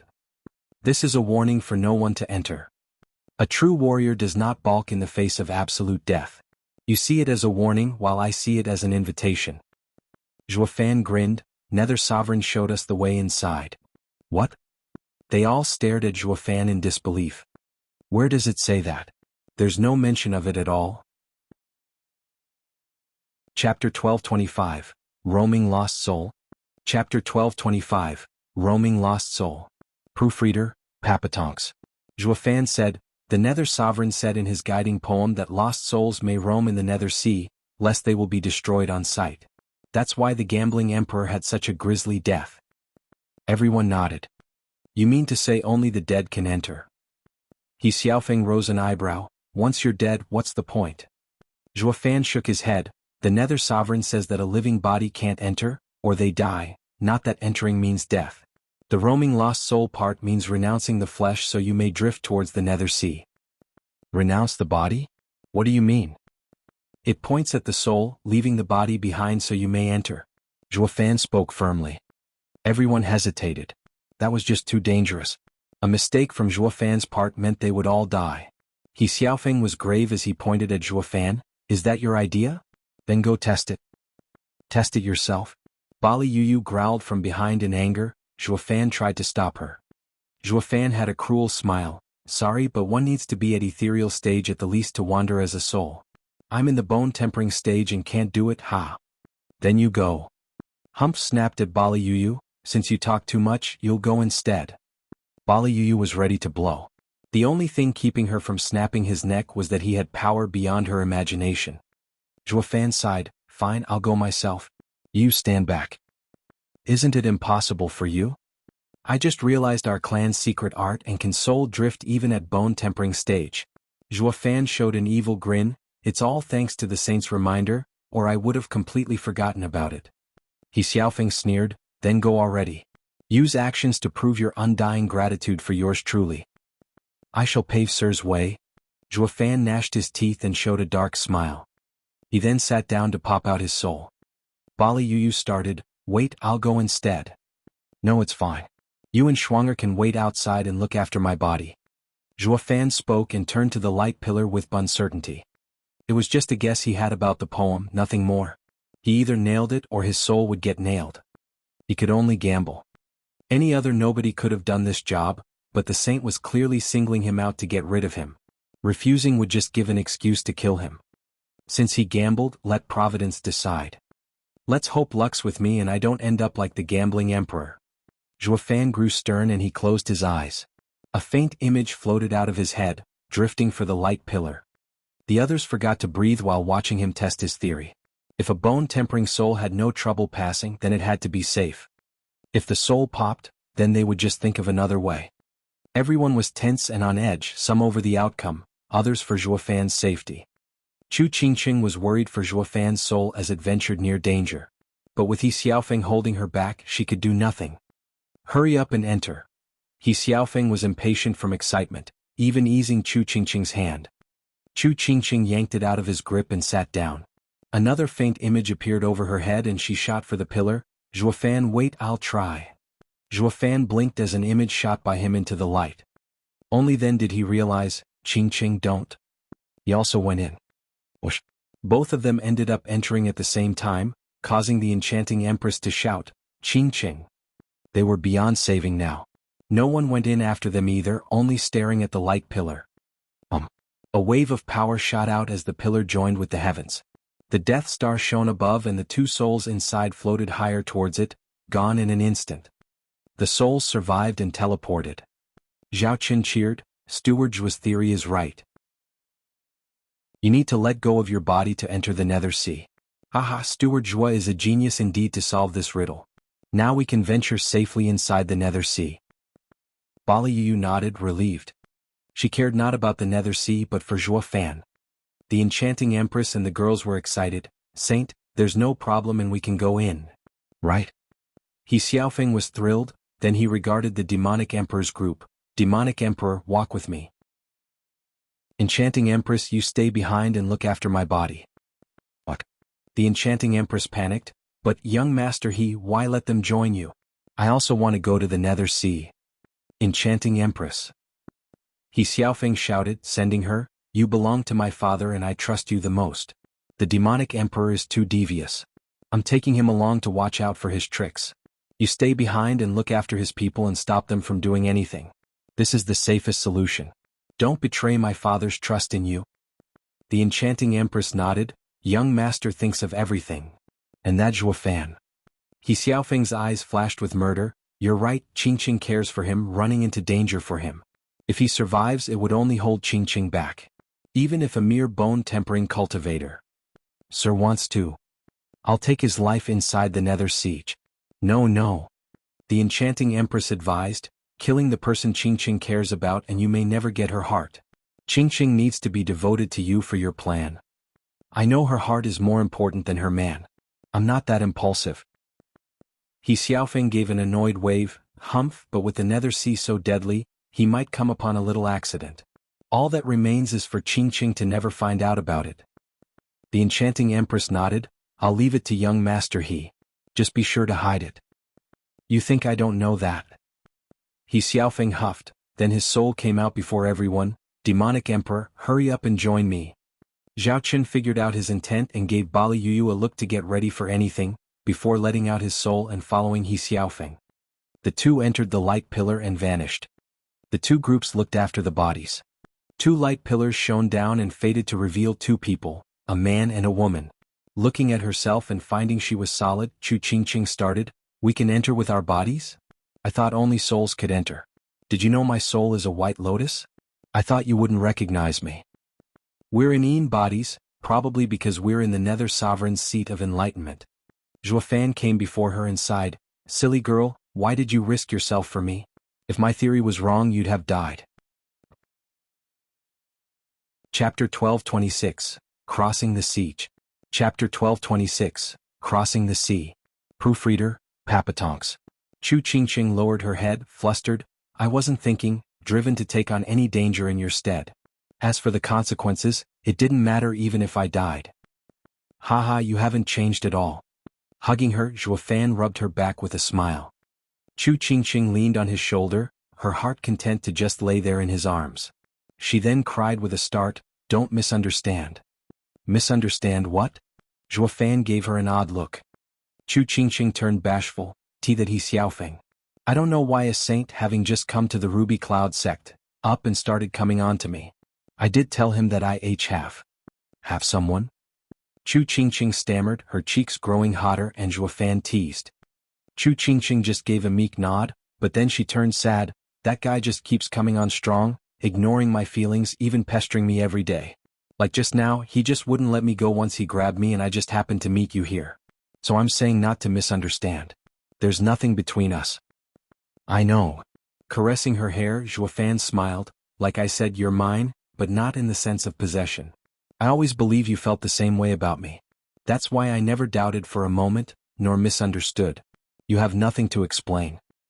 Not expecting him to say that, Chu Qingqing was filled with warmth, then she hugged him tighter with a gratified smile. "Zhuofan, thank you. It's only natural." Zhuofan patted her back, feeling bloodthirst creeping in from inside. That saint definitely has something planned to be so obsessed with Qingqing. Is he after that thing? With his saintly power, killing him on the outside was impossible without leaving a trail. While in the Nether Sea, who would know? He squinted, his eyes shining with coldness. He Xiaofeng would never think the same bug he wanted to squash in the dangerous Nether Sea was having the same plan for him. He was sure to crack up if he knew. A bone-tempering cultivator kill a saint? I can just sit there and take it, yet still he couldn't scratch me. This bug he was after, though, had a bite like no other. I didn't know that the Nether Sea became a love nest. An aged voice sighed, his words coming in waves. The two jumped, watching as an old man was walking on the beach with a bamboo basket on his back. Despite his low voice, the two still heard him loud and clear. Zhuofan's brow shook. "That's strange. I didn't know anyone lived here. The Nether Sea is roamed by lost souls. There are no people here but souls." The old man's ears twitched and looked at him with an amiable smile. "Or are you two people?" Chu Qingqing stuck her chin out. "Of course. People have bodies to house their souls, making it impossible to come here. Here are only lost souls, be it of spiritual beasts or humans. Not souls exactly, but ghosts." The old man smirked. "You just don't realize you're dead yet. The souls of the dead from gruesome battles or from detonations are fragmented, slowly pieced together in the Nether Sea. With that state comes loss of memories as well. In time they will come back, though, no rush, ha." Zhuofan mulled his words. "So even detonation doesn't erase you, recovering your soul in the Nether Sea?" He asked. "Senior, do all who had their souls scattered can reform here?" "Not always. The Nether Sea isn't infinite and can only hold so many roaming souls. It's all up to fate." The old man shook his head and smiled. "The fortunate fragmented souls coming here have but a glimmer of hope at survival and reincarnation. The Nether Sea is under the Nether Sovereign's control. He can save some but never all. The nature of all living beings is to perish, while reincarnation is earned. The dead should not feel resentment, for that's how it is." The two nodded. "Yes, living brings many trials that born resentment. Does the Nether Sovereign's seat of enlightenment wash away this resentment?"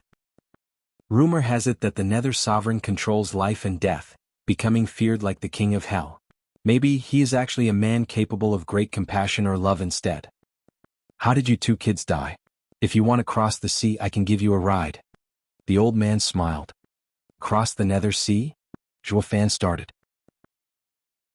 The old man nodded. Cross the Nether Sea to shed all mortal concerns. You have to let go of everything from the living realm and pass the Nether Sea to have a chance at reincarnation. Let go. Memories, feelings, love, friendship, hate, anger, revenge, greed, everything. Are there any unwilling to cross? There are plenty of those staying here in the Nether Sea. Many couples just like you were around that ended up food for the sea beasts to absorb their soul's energy. Does that mean crossing get us reborn? Crossing takes a whole month, time in which you shed everything from the past into its waters, for the chance at being reborn. Once you reach the other shore, any vestige of the past that you clung to as you crossed would result in your soul vanishing from the Nether Sea. Scarce are those truly worthy of being reborn. The Nether Sea was just a transit hub, where one shed their past life. By letting go of everything one would begin anew, a clean slate. This was why no one remembered their past life. Zhuofan thought something. True self-art. Maybe true self-art's core is to let go? Zhuofan felt his heart thumping. The old man shouted, "Hey, do you cross or not? Staying here would let the thick yin of the Nether Sea eat your souls and wasting such a rare chance you got. Senior, we're not ghosts, but looking for Nether Sovereign's seat of enlightenment. You came here with your souls?" Precisely. Sigh, you just had to come to this hellish place. The old man pointed at the endless sea. It's been ages since I've last seen living souls. Now there are greedy people practically dying to come here. To get to the Nether Sovereign's seat of enlightenment, you must pass this area. Not only do countless sea beast ghosts await you there but also 3 trials before you reach it. Many brave men died on this path. I can't believe such a sweet couple would harbor such greed as well. To what end? Aren't you together now? There's been many others here before us. You thought you're the only one clever enough to solve the puzzle since ancient times? The old man nodded. One needs to have the brains and the bravery to solve the Nether Sovereign's riddle as well. Despite all that, there hasn't been one person who returned. Why then, haha, must you go as well? What? Chu Qingqing's heart tense, looking at the old man with a warm smile. Hey senior, we changed our minds. We won't go to the Nether Sovereign's seat of enlightenment, but want to return. How do we do that? Humph, now you want to go back? A little late for that.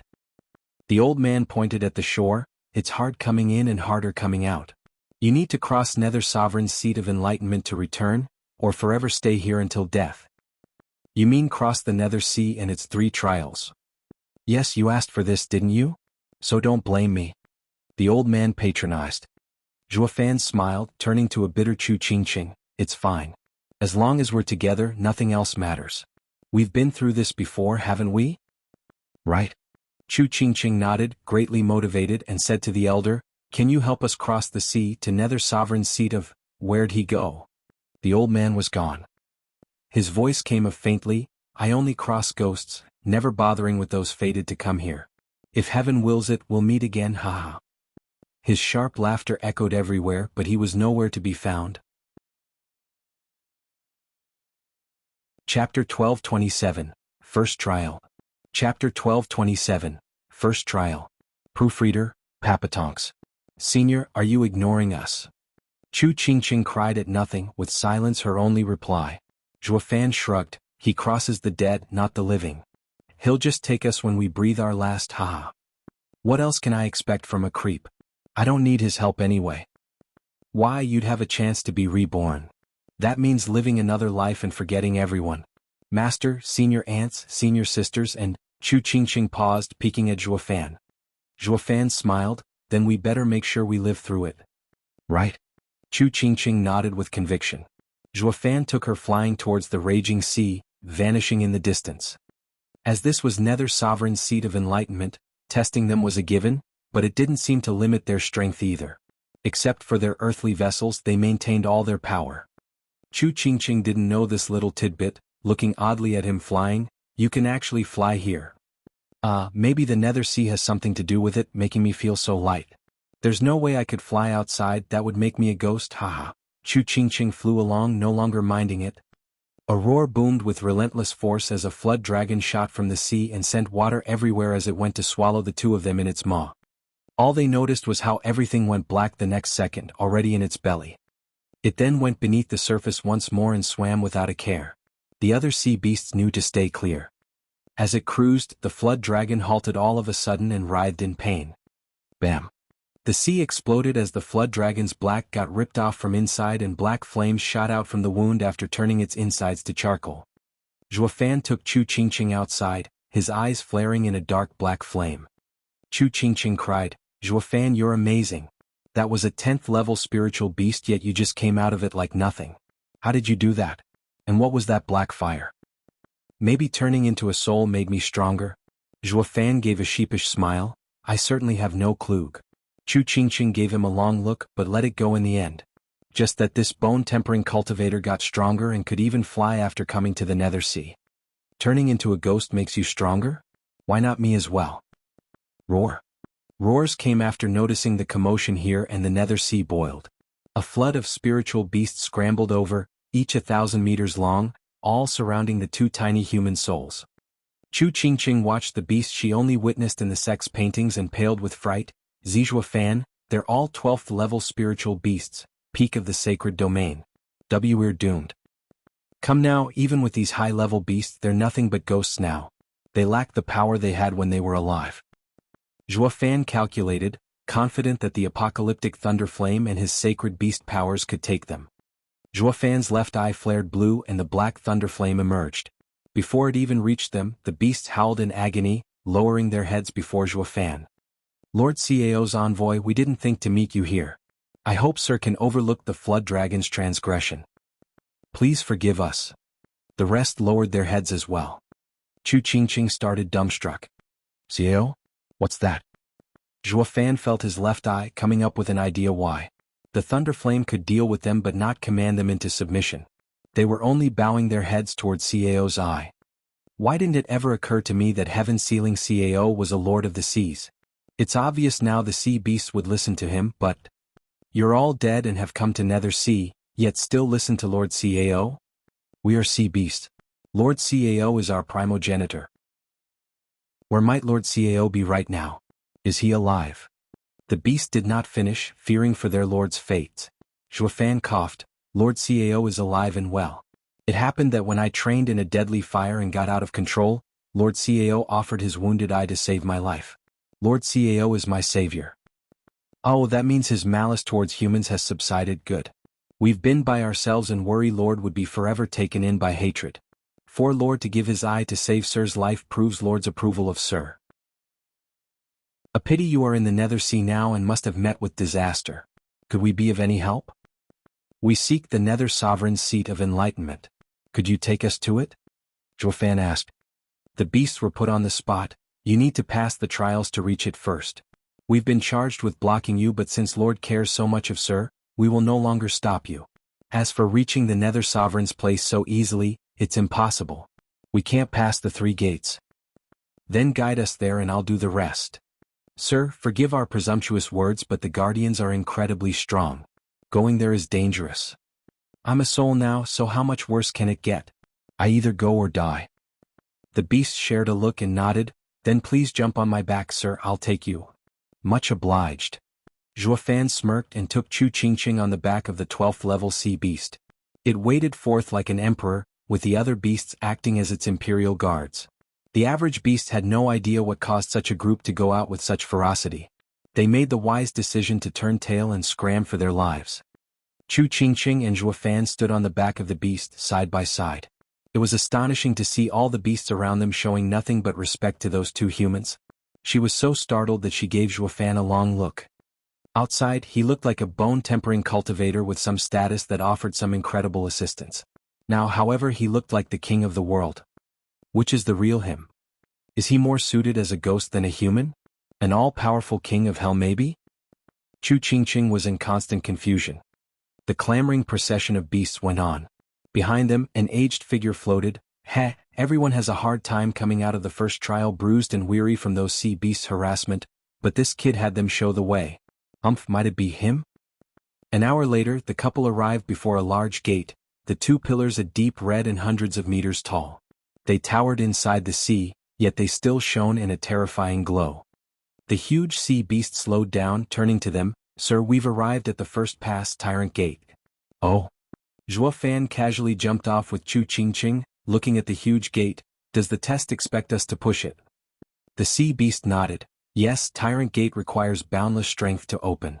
Only by opening can you meet the Guardian, and it's the minimum requirement to face him. Many others got stuck before this gate, even saints." "SSS." Chu Qingqing gasped in worry. "Don't worry, those saints had to deal with the sea beasts while opening the gate, so of course they couldn't manage. We're safe now and can go all out." Zhuo Fan consoled her and walked up to the gate to give it a push. It creaked but didn't budge. Zhuo Fan nodded. "It sure is heavy. I'll need to use everything I have or I can't even push it a crack." Zhuo Fan closed his eyes and reached out his hands with his right shining red. To open the gate, using Qilin power was a must. Despite a soul, his connection to his body was still there and he could borrow Qilin's strength, just as he borrowed the apocalyptic Thunderflame Eye's fire. Chapter 1228, Guardian. Chapter 1228, Guardian. Proofreader, Papatonks. Outside of the Nether Sea, Zhuo Fan sat cross-legged near a pillar of light. His right hand began to shone a bright red, making the air shimmer around him. The enchanting Empress looked on curiously. Bali Yuyu and Schwanger turned grave. "It's strange how he keeps swaying and shaking. Did something bad happen inside?" Bali Yuyu whispered to Schwanger, "I'm going in to help. Watch over him." Giving the enchanting Empress a cautious look, Schwanger nodded. Bali Yuyu sat down and a shadow came out of her body, shooting into the pillar and up toward the Nether Sea in a blink. On the seabed of Nether Sea, before the Tyrant Gate, Zhuo Fan's right hand shone a bright red as he slammed his palm on the heavy door with extreme focus. The water churned under the power for 1,000 miles. Waves reached higher and higher, with fierce winds blowing over the sea's surface. Many of the caverns deep below the surface up and crumbled under such magnitude. The low sea beasts scattered in fright, running for their lives. The huge gate, however, didn't even budge. Zhuo Fan gave the huge slabs of stone a look and his eyes hardened. Setting into a stance, his right shone even stronger as he gave his all. Even on the bottom of the icy Nether Sea he was actually sweating. Despite his efforts, the gate would not open, not even a crack. Chu Qingqing was restless, wanting to lend a hand. But her frail body, even in Genesis stage, was like a feather against such a mountain of rock. Zhuo Fan was spent, huffing hard as he gave up opening it. Wiping his brow, he said, "Never mind, with the gate so thick, strength just isn't enough to move it. What do we do now?" Chu Qingqing asked Zhuo Fan, "Since we can't even pass the first trial, do we go back?" Zhuo Fan grinned. "The Nether Sovereign set up this trial, but since opening won't work, avoiding the problem altogether should do the trick." "Trick?" "Yeah." Zhuo Fan smirked, staring at the huge gate, his right eye shone with black flames, apocalyptic Thunderflame Eye. Boom. With a huge explosion, black flames shot at the huge gate and burned a 2-meter-tall hole in it. Like a mouse making its own way in another's home. The sea beast started and looked at Zhuo Fan with amazement. Lord Cao chose an outstanding human. This gate has never been opened until now. But what will the Guardian think of this method? A 12th-level sea beast sighed, speaking earnestly, "Sir, inside is the Guardian. You are the first person to see him, best of luck." "Thank you." Zhuo Fan cupped his hands at the spiritual beasts, taking the stumped Chu Qingqing's hand and going inside. The spiritual beasts got rowdy as they left. Shouldn't the first gate be pushed open to pass it? Will this method work? Regardless of fairness, it's up to the Guardian to decide. The leading spiritual beast sighed, "I just can't believe someone can actually make a hole in it. Is it that ridiculously easy to break? When I reached it, I slammed into it until I was battered yet still couldn't even crack it. Now haha, Lord Cao's envoy is truly amazing." The other spiritual beasts bobbed their heads. Their admiration was short, for a howl came from the burned hole. "You have some nerve making a hole in my gate. You broke the rules and now you shall pay." What? The spiritual beasts looked worried. "Guess it wasn't fair after all. Sir will have an even harder time passing through here now." In an empty and large hall, the only decoration was a rotten chair. A scowling and built man sat on it, looking to be in his 40s, having a beard and mustache. His deep eyes were filled with wrath as he snapped at the two people in front. Chu Qingqing jumped in fright, with Zhuo Fan cupping his hands. "Senior, we've come to pass the trial, but not for the Nether Sovereign's treasures or legacy, only to live. You have your problem and I have my solution. By passing that gate and reaching you means being halfway to solving it. Why do the means matter? I don't want to care either. If you had done it in a more honorable way, then passing me would have been easier." Then the large man showed a vague smile. "Only you did it through a trick, making passing me as well that much harder. Sometimes, using tricks to solve your problems is the worst choice, especially in serious matters. Do you understand?" Zhuo Fan shook, hearing him but not being able to understand. So he cupped his hands again. "Senior, how then are we to pass you?" "Beat me." "What?" The big man snickered at the two. "If you had pushed the gate open, beating me would have been easy, while now ha. What about now?" Zhuo Fan shouted. "Enlighten me, senior." Zhuo Fan shot for him on the offensive with his Qilin arm shining brightly. Only to find himself flung back, repelled by some force, flipping through the air many times. The big man still sat on his chair with a taunting gaze, 2 fingers outstretched. How is this possible? Zhuo Fan was shocked and his heart sank. His attack was a mere test, which was why he used the Qilin arm and not the other killing moves or sneak attacks. This test had him floored. He knew the might of his arm very well, with even a saint wanting to avoid such raw power. This man, however, merely flicked him. What made it worse was he felt nothing else than strength. Zhuo Fan grew grave, calculating how to overcome this difficult opponent. Whoosh! Chu Qingqing flashed before the big man, slapping at his chest with her cold attack. "Qingqing, don't," Zhuo Fan shouted. "You're no match. Don't irritate him." It was too late. The big man mocked, sparing her but a glance. "Girls, stay out of this." His voice turned into a storm as it flung Chu Qingqing out of sight in an instant. Zhuo Fan cried out, "Qingqing! Where did you throw her?" "To your destination, the Nether Sovereign's seat of enlightenment." The big man laughed. "Aren't I nice?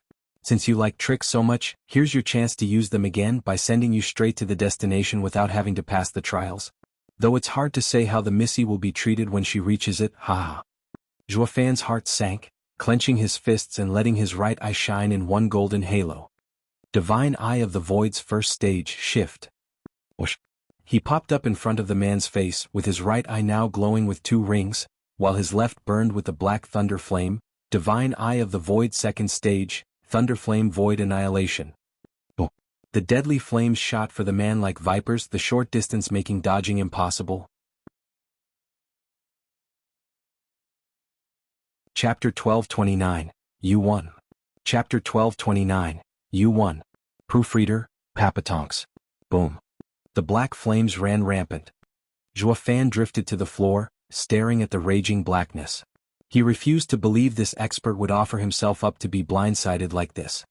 The fact that his face showed no fear, no shock, no reaction to the black flame's sudden attack, left Zhuo Fan increasingly uneasy. Bam! Like he expected, the black flames scattered, revealing the untouched man still sitting in his chair. Reality still proved to come as a shock, despite having considered this outcome. The black flames never failed him, destroying anything they touched, yet they couldn't harm one hair on this big man. The man laughed at his stumped face. Divine Eye of the Void, Qilin strength, and then there's this black fire. All are amazing things, but none mastered, unable to showcase their true talents. Kid, craftiness does not equal enlightenment. Go back. Back? Zhuo Fan was grave. You have set Qingqing off ahead, and you want me to return just to die? Not happening. I don't want to become a ghost here, wandering the Nether Sea for all time. Zhuo Fan flew once more, his eyes flickering with a black glow as he stretched out 2 fingers. A devastating sword energy gathered. Apocalyptic Sword, Heaven Butcherer. Whoosh! Zhuo Fan learned to combine the 5 sword arts into the Apocalyptic Sword from Swordchild. The black wave of death looked to come to reap all lives in existence. The big man's brow shook for once, laughing. So you weren't just a mixed bag, haha, going quite far in understanding the sword sovereign swordsmanship and actually surpassing it. However, it won't change anything. Tyrant's Fist. Bam. Instead of 2 fingers, the man used a punch, striking the black wave to pieces. Zhuo Fan took the brunt of the backlash and got sent flying out of sight. The man pulled back his fist and looked down with a chuckle. To think I'd be up to tricks as well, using Emperor stage strength when up against the Spirit King. The boy should have passed me, but I didn't achieve my goal, ha ha ha. As he lowered his hand, a white mark was on it. Ah. Zhuo Fan shouted from being sent flying under that huge power, through the hole he burned and into something soft. Only kept on his feet thanks to a large hand holding him. Huge heads appeared around, looking at him with worry. Sir? Are you all right? Sir, did he hurt you? Sir, what about the girl? Where is she? The spiritual beast chatted, but he had no mind to focus on the kind sea beasts. He stood up, checking his wounds, only to find none. He didn't hurt me? That backlash should have at least left me bleeding inside, if not outright dead. Zhuo Fan was puzzled, asking the beasts, who is he and how is he so strong? He knows so much about Heavenly Sovereign, Sword Sovereign and Qilin. Well? The beasts looked away. All the chatter died out on the spot. Zhuo Fan stared hard at them, figuring out that they knew the answer. He threatened, didn't you respect Cao in life and death? I'm asking here as his envoy and you don't respond? Lord Cao knows we can't say anything. One spiritual beast answered, with the others bobbing their huge heads. Zhuo Fan's face twitched. These guys were told to keep their mouths shut. Knowing the enemy and oneself is the path to victory. Against such a powerful opponent he had to know everything he could, since overpowering was out. That left outsmarting him only possible if he knew more. Zhuo Fan asked again, the big man inside is so strong, maybe a saint? Then I'll never be able to beat him as a mere spirit king. Ha, sir, this may be pushing it, but I still have to say that sir has no scheme. He is without a doubt not being hard on sir. Oh, how come? He is always fair, including regarding the stone gate when it comes to the challengers. As sir is a spirit king, then pushing the gate will need spirit king strength and you'll thus have the chance to pass his trial. For he'll also use the same level of strength, that of spirit king, to fight you. How can that be? Zhuo Fan was skeptical. Just a show sent someone flying for thousands of miles. How is that a spirit king level? It's more within a saint's limit. The beast smiled. Even the same level can have huge gaps, depending on someone's grasp of their strength. But you're right about one thing. When he was a spirit king he did go challenge a saint. He failed, yes, but it was shocking to find he came out of the fight in one piece. When he became a saint, he fought and overpowered 112th level spiritual beasts, subduing the spiritual beast world for a while. Later on came Lord Qilin, and only then was his strength matched. What? Zhuo Fan cried out, to not lose against a Qilin? Then he's... What? The spiritual beast covered his mouth, having let it out of the back, rushing to wave off his words. Sir, those are your guesses. I didn't tell you anything. Zhuo Fan was too deep in thought to care about his words, looking at the huge gate with understanding. Zhuo Fan took a deep breath, jumping out of the soft palm and arriving before the gate. He looked at the hole he burned through with a jeer. He then put his palms on the gate, his right arm flaring red once more. The spiritual beasts were curious. Sir, what are you doing? Didn't you pass the gate already? Shouldn't you be challenging the guardian instead? I have passed it, but not my heart. Zhuo Fan smirked. Senior was right, tricks aren't everything in life. The gate tests the heart, not strength, leaving no room for being crafty. Zhuo Fan closed his eyes, using all his strength to push while emptying his mind, focusing only on this one task. The big man's ear twitched and grinned. It's him all right. Abstaining from pride and arrogance curbed. He has remarkable insight. Hours trickled by with the gate not budged even a hair. He kept at it for 8 hours so far, not relaxing a moment, his eyes closed and with a body soaked in sweat. The spiritual beast audience looked dumbly, looking at the gate and the man like they were one with how neither showed any movement. There's no budging it, so why even insist? Besides, the longer you're at it, the weaker you become, especially without resting. They wanted to advise him against it, but Zhuo Fan's eyes never opened. So the spiritual beasts gave up. Bam. Then the sudden noise had the spiritual beasts jump in fright. They gawked as the huge gate rumbled, with dust falling from it. The beast turned to Zhuo Fan to find the red glow on his arm weakened, yet his eyes closed. Despite his relaxed hands, rumbling echoed out as the large gate got pushed open. Zhuo Fan smirked as he opened his eyes, strutting inside before the big man. Zhuo Fan said nothing, merely gave a light punch. A force shot at the man's face and he was forced for once to punch back. Upon impact, Everything within 1,000 miles crumbled, even the ground, from the raw power. Even the nether sea outside the gate roiled and sent sea beasts into a frenzy. Crack. The big man's chair split apart. The man nodded at Zhuo Fan. You won. You passed this trial? Chapter 1230, Second Trial. Chapter 1230, Second Trial. Proofreader, Papatonks. Thank you, Senior, for your guidance. Zhuo Fan bowed to the big man, no longer trying to assess the other's identity. The big man walked closer. Extreme power leads to violence, extreme violence leads to tyranny. Being tyrannical can break anything, even the world, but such a rampage will always come to an end, reaching exhaustion. The exhaustion of power marks the end of the road. Thus, the source of all tyranny is tranquility. Calm as water and relentless like a storm when in action. Once the unrest passes, peace is restored. Do you understand what I'm saying? Bursts of brutality in a sea of tranquility. The storm always passes while the breeze is eternal. The true path of tyranny isn't destruction but world peace. Zhuo Fan nodded. The big man laughed. Indeed, one's insight is always better than the ramblings of an old man. This is the proof you passed the trial. Go. The big man touched Zhuo Fan's forehead with 2 fingers, a prismatic glow flashing for a blink. Zhuo Fan shuddered, his mind empty as all the insights made his heart grow once more. Senior, which way is the second trial? Zhuo Fan stilled himself and asked. The big man smirked, grabbed his shoulder and threw him. Allow me, ha. Whoosh. Ah. As Zhuo Fan's wailing faded in the distance, the big man nodded, just as an old man appeared behind. He was the same old guy Zhuo Fan met on the nether seashore. The demon transformation art didn't reject it. He has only begun stepping on the path of tyranny, but he did receive it. The big man sighed. The old man nodded. This way, our plan is finally showing hope. Boom. A huge explosion happened above the nether sea, causing it to roil. The two exchanged a glance and turned grave, a heavenly sovereign. In the gloom of the seabed, something smashed into a 2-meter-tall wooden gate, turning it into splinters. Where am I? Zhuo Fan stood up, dusting himself off and looked at his surroundings. Oh. A black smoke rose, shooting before him. After all these eons, I finally get to see someone reaching the second trial, ha. Zhuo Fan jumped in fright, putting 100 meters between them. Looking back, he only saw black mist. Senior, are you the second guardian?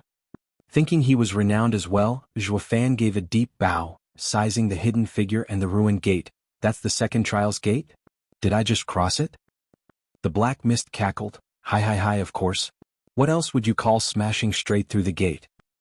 What next, Senior? How do I pass the trial? Beat me. Just like the first trial? Zhuo Fan shouted. The black energy mocked. I'm not so honest and kind like that yokel to give you a warm-up. I'm more blunt. In this trial your life's at stake. You either pass or be buried here. Zhuo Fan shuddered in shock. Having passed the first trial, he knew the guardians were great men. The big man had no intention of killing him, instead guiding him on a new path. This man, however, went straight to a death match. I know nothing about him. How do I win? Senior, are there any rules? Will you stay as Spirit King when fighting? Haha, you're overthinking things. I'm not as chatty as that yokel going all out. Haha, take this. Whoosh. The black mist turned into an arrow and shot for Zhuo Fan. It caught him by surprise and pierced through him. Black mist began seeping out of him, with a black figure leaning on his back. Zhuo Fan was utterly confused, but just to be safe he jumped away from that man. What he saw from afar made him gasp. Why you? Yes, I'm you. The shadow turned around as well, showing Zhuo Fan a familiar face, his. The shadow turned into another him, copying not just the features but mannerism as well. Zhuo Fan felt he was looking in the mirror. Zhuo Fan smirked. Senior, what is this? This is the second trial, know thyself. The shadow snickered. I won't go hard on you, using only your strength to fight you. One would argue that you know yourself best, but with me being you, I also know you. Who do you think will win? Ha. Zhuo Fan calculated, his mind calming. It was baffling fighting himself, but at least they should be evenly matched. A little strategy should bring him success. Against the strange old man, however, if he went all out, he had no chance of winning. This made this trial way easier than the first. Zhuo Fan raised a hand. After you. Quite calm I siege. The opponent smiled. You must think the fight's in the bag. Aha, well I say that everyone ends up losing to themselves. Throughout life, no matter the strength one has, their true opponent is no one but themselves. The man's eyes shone and waved a finger at Zhuo Fan, apocalyptic sword. Whoosh. A black sword wave shot straight for Zhuo Fan. Zhuo Fan panicked. He copied my skills too? The apocalyptic sword art only came to be from the insights in the other 5 sword arts. He only just grasped it. Even if the other was at Sword Sovereign's level, even he would need time to learn it. This was impossible. One sword is built on their insights, how can? He had no time to answer all these questions, for the deadly wave was upon him. He extended 2 fingers and retaliated with the apocalyptic sword art as well. Bam. The deadly attacks rumbled the world around them on contact, making the sea boil. Zhuo Fan staggered back twice while the other stood still. How is that possible? Zhuo Fan gasped. Isn't his strength the same as mine? Why did he win that exchange? The man snickered. They say you know yourself best, but you're the most oblivious of yourself as well. Zhuo Fan, do you still think you can win? Zhuo Fan grew grave, his eyes cautious. His arts were copied, his strength too, but what was worse, he knew him better than himself. Winning won't be easy. Zhuo Fan found his greatest opponent. Whoosh. The copycat vanished, appearing behind him. Zhuo Fan was nervous, for the copycat had a golden halo in his right eye. Even the divine eye of the void. The glow turned into 2 rings while the left eye flared with the black thunder flame. Curses, it's my thunder flame void annihilation. Zhuo Fan was soaked in sweat, his heart racing. He never thought he'd see the day that his invincible skill would be set on him. The copycat snickered, showing the same cruel gaze he himself used on his enemies. Chapter 1231, Shadow. Chapter 1231, Shadow. Proofreader, Papatonks. Against imminent death, Zhuo Fan responded with the same deadly attack, his eyes flashing gold and black respectively, as he unleashed a thunderflame void annihilation of his own. Bam. The resounding explosion sent black flames swirling everywhere, actually burning the water to nothing. Zhuo Fan got flung 1,000 meters, his eyes burning as blood trickled down. While the copycat. Blast it, he's still in the same spot and mocking me. Zhuo Fan's heart sank. He's godlike, knowing both my skills and ending up way stronger than me on top. The longer he fought, the worse it would be. Zhuo Fan was at an impasse. The copycat laughed at his conundrum. Where did all that bluster go? Didn't you think it was going to be easy than the first trial? Senior, why must you go so far? What do you get out of this? Oh, you still think I won't kill you, haha. The copycat smiled. Do you know how long I have been in this place? Without a body, I am stuck in this nether sea for all eternity. Doesn't nether sea have reincarnation? Why haven't you tried yet? Reincarnation. The copycat's eyes turned vicious, his smile mocking. Reincarnation means relinquishing everything. It's impossible for me who has so many things I'm clinging on to. I have my own way, reborn without reincarnating. I'll just destroy a human spirit and possess his body. Alas, no such specimen has darkened my door. Now that you're here, I'll kill your spirit and take your body and be reborn. Hi hi hi. The copycat cackled while dashing for Zhuo Fan while unleashing Sundering Sword, Heaven-Sealing Sword, Soaring Sword, Vaulting Sword and Decimating Sword strikes to obliterate him.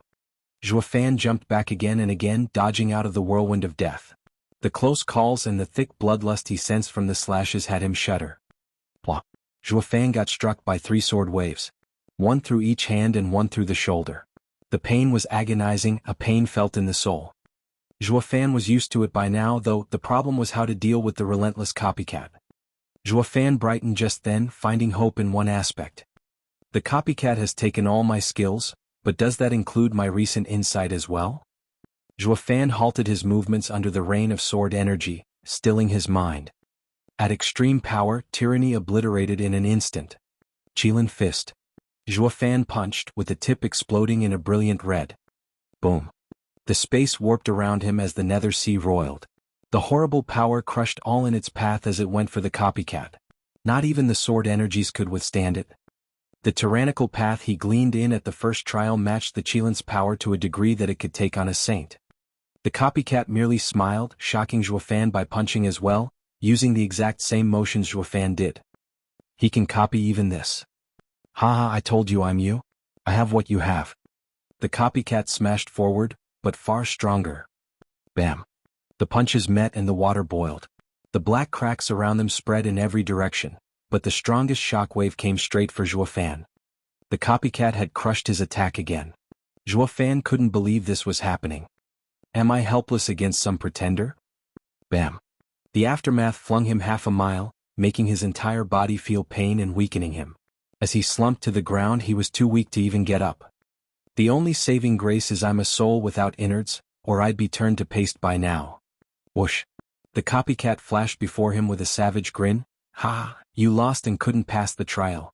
I will now use your spirit to be reborn, ha. Off. Zhuofan panted, struggling to get up, only to sprawl back down in weakness. He closed his eyes, giving up. The copycat laughed harder as he placed a hand on Zhuofan's head. It's over, Zhuofan. Divine Eye of the Void 8th stage, blink. Zhuofan flashed his eyes open and his right eye shone in 8 golden rings. The copycat's chest sported a hole in it as he froze in place. Zhuofan glared at him in his shaking hand. Didn't you have all my skills and strength? Don't you know the Divine Eye of the Void 8th stage can transfer any of my attacks to you through space? Ugh. The copycat frowned then sneered. Of course I did, I just didn't care. Zhuofan stared hard. The copycat mocked, take a look down. Zhuofan stared and found his chest having an extra breathing hole as well, in the same spot as the copycat. Looking up at the copycat, the chest was healing. Zhuofan was perplexed. Haha, who do you think I am? The copycat cackled, I told you that I'm you. Harming me is harming yourself. Kill me and you kill yourself. All harm you do to me you do to yourself. You can do nothing to me. Zhuofan shuddered, no way. Why then are you fine with all the wounds you caused me? The copycat gave an insufferable grin. Zhuofan was so confused he didn't know what to do. I can't harm the copycat no matter what I do. He's even stronger than me. How am I even supposed to win? Since this was a trial, there had to be a way to pass it. Zhuofan frowned hard in thought. The copy sneered, floating 100 meters above and pointed at Zhuofan. Main farewell. From now I'm Zhuofan, haha. Zhuofan was still puzzled even as the killing move came for him. Why does he have my Divine Eye of the Void and Apocalyptic Thunder Flame? He even has my recent insight on the Tyrannical Fist. It's like seeing another me. No one else can have my insights to such flawless degree. Not even a sovereign can do it. Zhuofan looked up at the same face marred by the savage grin and spread his arms as he gambled. The copycat sword strike ran through Zhuofan's chest and the two bodies clashed, with the heads facing each other. The copycat didn't look happy at his win while Zhuofan was calm. When did you notice? The copycat spoke. Zhuoyifan said, just now. I can't kill you since I get wounded instead. This means we're one. You've also been going on that you are me as well, Zhuoyifan. You won, Zhuofan. It looks like I won't be able to be reborn like last time by taking over your body, haha. The copycat turned into a black mist and entered Zhuofan. Zhuofan's eyes were vague. When he snapped out of it, he found himself sitting down and unharmed before a broken wooden gate. There was not a trace of battle around. His shadow floated away, forming a man in black 3 meters away as he congratulated, Zhuofan, you passed. Chapter 1232, Third Trial. Chapter 1232, Third Trial. Proofreader, Papatonks. Thank you, Senior. Zhuofan stood up and bowed before the shadow. Senior, was everything that happened an illusion? Yes and no. What does it mean? An illusion is fake, but the contents can be real and fake. The shadow replied, those were the doubts your heart had. Zhuofan asked, if I had died in there, would I have died now? Yes and no. And what does that mean? Zhuofan would have died while the one who lived. Zhuoyifan. Zhuoyifan finished, my current self would have died, while the old me would be reborn. The shadow nodded, you can see it like that, but dying would be an exaggeration since you're both one. The one remaining would control the heart. Are demonic Emperor Zhuoyifan and the current Zhuofan's hearts the same? Zhuoyifan shook his head. Zhuofan came from the mortal domain while Zhuoyifan was a genius of the sacred domain. Their hearts diverged long ago. Why then do you still accept him? The shadow smiled, as hearts differ, so do their paths. With both of you sharing the same space, it will lead to conflicts, that leads to inner demons. You don't remove him but accept him instead? Zhuofan smiled and shook his head. Hearts change, but be it for good or bad, I can never deny who I was. The path I tread today was built on his remnant. Denying it means destroying my future. Just like how my strike hurt me instead of him, for we are one. Marvelous. The shadow gave a bright smile. Many saints that have gained power turn their back on their past, if not erasing it completely, focused only on seeking the sovereign stage. They are blind to the truth that this action destroys their very selves. Each person's path leaves its mark from the very first step one takes. Erasing this mark will crush any chance at finishing their journey. This is the reason behind there being so many saints yet hardly any reaching the sovereign stage. Thank you, Senior, for your guidance. Zhuofan bowed. The shadow floated before Zhuofan and reached with a finger on his forehead, shining prismatically. If it had been Zhuo Yifan before me instead, I would have sent you back. I'm glad it's Zhuofan and now you have passed the trial, ha. Zhuofan felt his heart becoming clearer, understanding deeper insights. He found with a start that he had grown in heart and mentality. Senior, may I go to the third trial? Of course, let me send you off. With a wave, Zhuofan found a black gate before him. He gave it a long look, but then someone pushed him inside. The shadow waved again and the gate vanished. Whoosh. The sea-crossing old man and the big man appeared next to him, nodding as Zhuofan vanished. He passed again. I feared he would choose the old stubborn path. Yes, since Zhuofan of now is also the Zhuo Yifan of before. The shadow sighed and rejoiced. I was worried as well that he'd become Zhuo Yifan, ruining all our hard work. Zhuo Yifan is the epitome of a demonic cultivator, obstinate and narrow-minded. He's unable to grasp the core of the demon transformation art, or accept our paths. If Zhuofan had been hostile and denied his former self, he would have become that narrow as well and his heart would have closed up. What fortune it never came to be. The two nodded. Many people believe what they do is right while shunning others that do the same thing. They don't realize that everyone else is their reflection. It's funny how the world is filled with fools fighting with themselves. Our efforts have borne fruit, for Zhuofan accepted his past and steps closer to the Tao. It's too soon to tell. There's one last trial to go before the Nether Sovereign's test. Any deviation means everything we worked for is lost and the final victor will be the Heavenly Sovereign. The big man was grave while the other sighed. Rumble.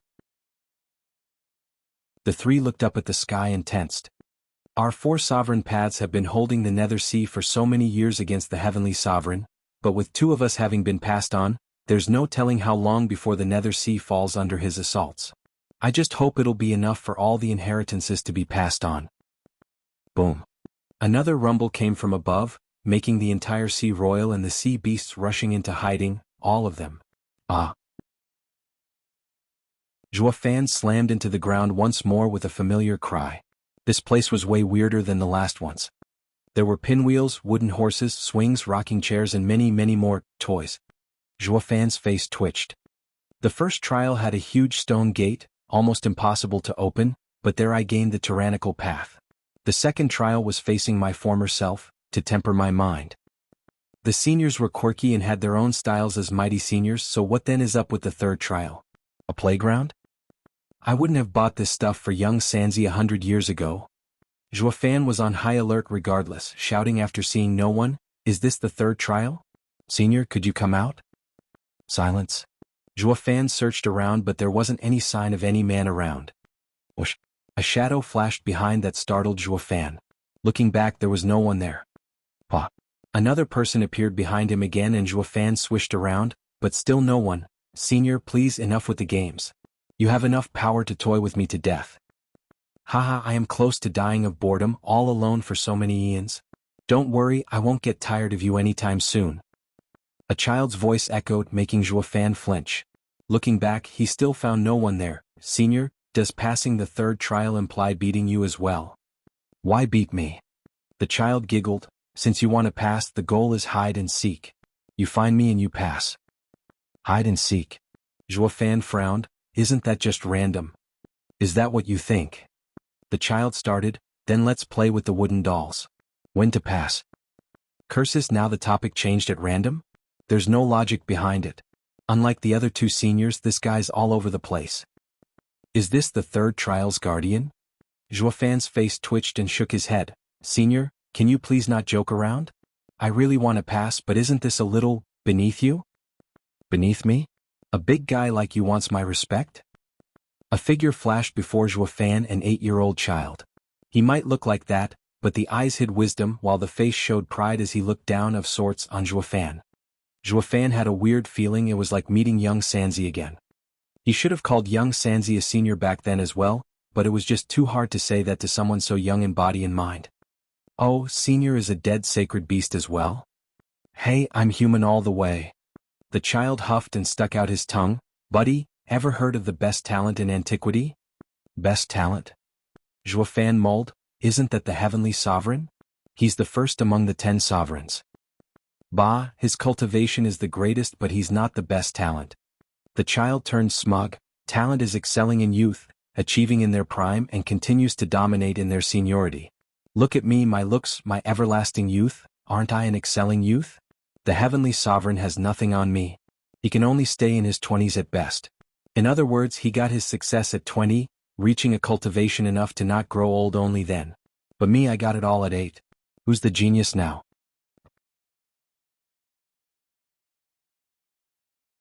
Chapter 1233, Child Sovereign.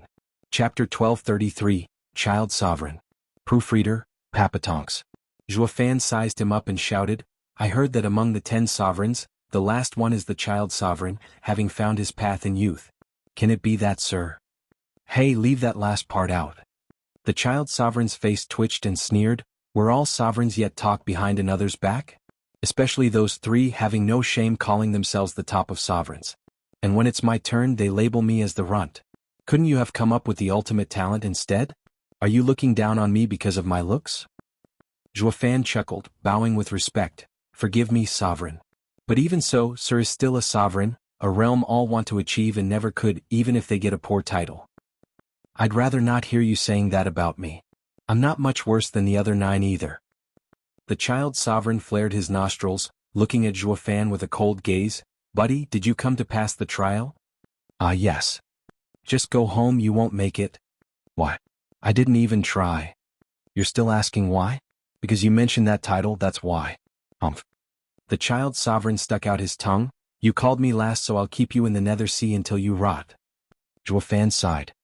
The child sovereign looks like a kid, but he's been a sovereign for countless eons, unlike Gu Santong. So how can he still act like one? Just how did he become a sovereign anyway? What's his path?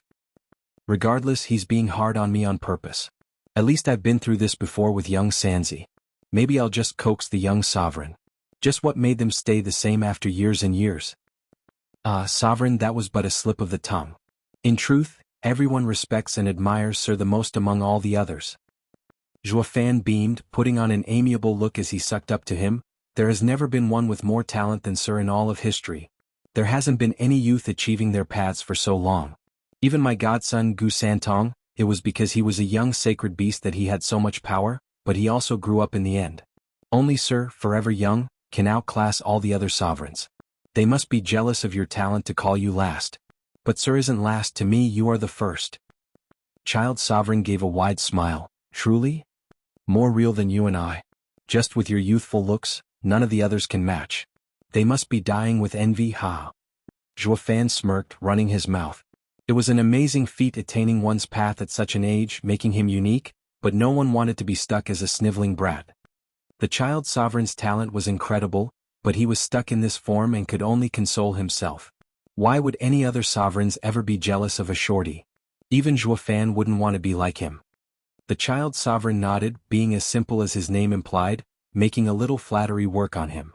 Right, you have good eyes, pal. So you want to pass? I'll give you a hand. Since you adore me so much, I can let you go through no trouble. But before that, I am guarding this trial on behalf of the Nether Sovereign. I have to play my part or he'll nag me later. Please do, Senior.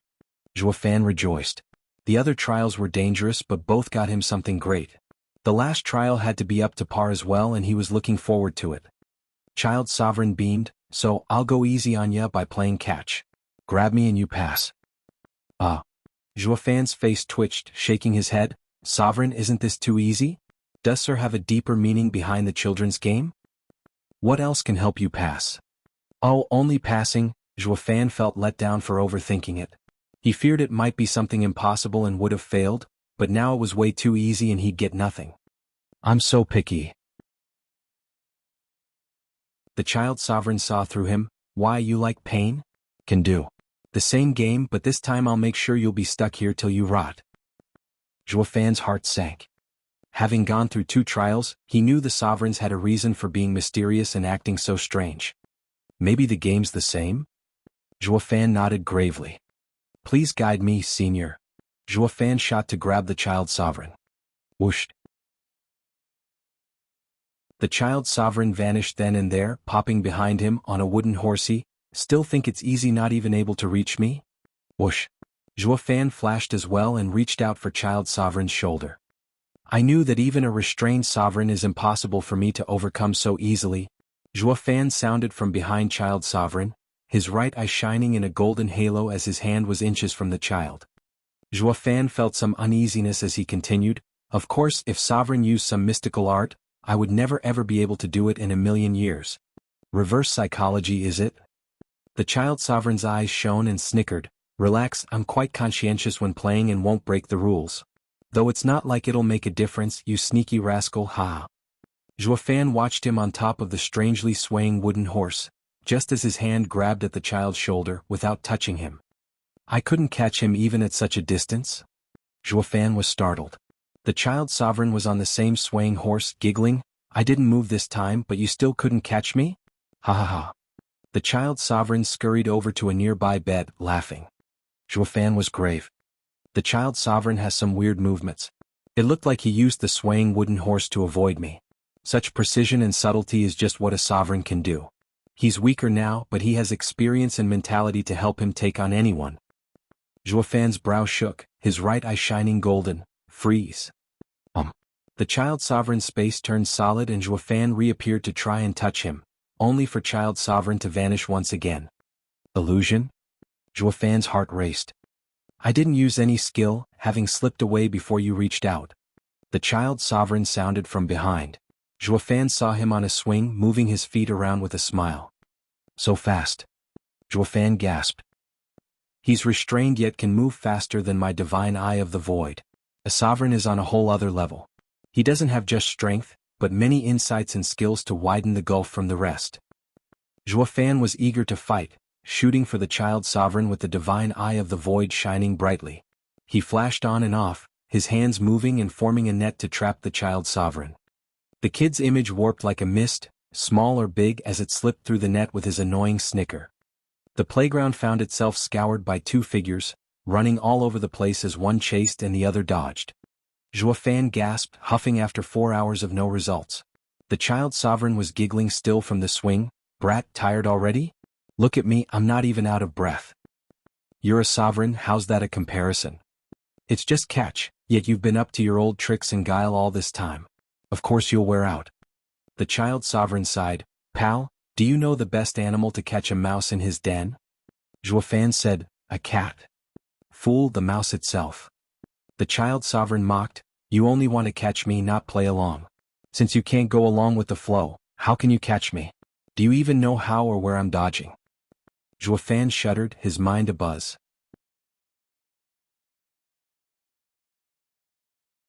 Chapter 1234, Return to Your Roots. Chapter 1234, Return to Your Roots. Proofreader, Papatonks. Fan took a deep breath and closed his eyes. When he opened them they lost their edge. The child sovereign nodded, again. Sure. Fan shouted as he smiled and went after the child sovereign. He still couldn't touch him. However, he no longer looked so stressed out, but casual as he went after child sovereign again and again. He got so into it, Fan forgot how many times he'd been doing it and instead enjoyed the game just for the fun of it. Fan ran all over the place, finally feeling that the child sovereign was almost within grasp. Pa. Fan's hand missed the child sovereign, but then he grabbed out of reflex to his side, actually feeling flesh. Fan looked back at the child sovereign's smile. I got you? Congrats, you passed. The congratulations no longer sounded childish, his face turning mature as he nodded. Fan said, passed, what? Then it hit him that he had been playing the child sovereign's game to pass the 3rd trial. He was just so engrossed that he forgot about anything else as he chased the sovereign around. You've accepted the new change of pace, good? The child sovereign sighed. Now wasn't that fun playing a game? Wasn't it great to forget all your worries? Zhuofan nodded. The child sovereign sighed at the sky. Kid, I'm the best talent in the world, having found my path since very young. Everyone thought I was the strongest human, their representative and hope. But I've become a sovereign 100,000 years later than the other 9, the so-called last. Do you know why? Please enlighten me, senior. Zhuofan bowed. The child sovereign continued. Achieving success in youth means becoming the center of everyone's hopes and responsibilities, yet having scarce experience. No knowledge and no guidance had paused my cultivation at peak saint for ages. In the end, all the other 9 advanced, with only me left behind. I was confused, disillusioned, whining, dragging my feet, and then shouted at the sky, what more did it want? I've seen many famous masters, asking without shame for guidance.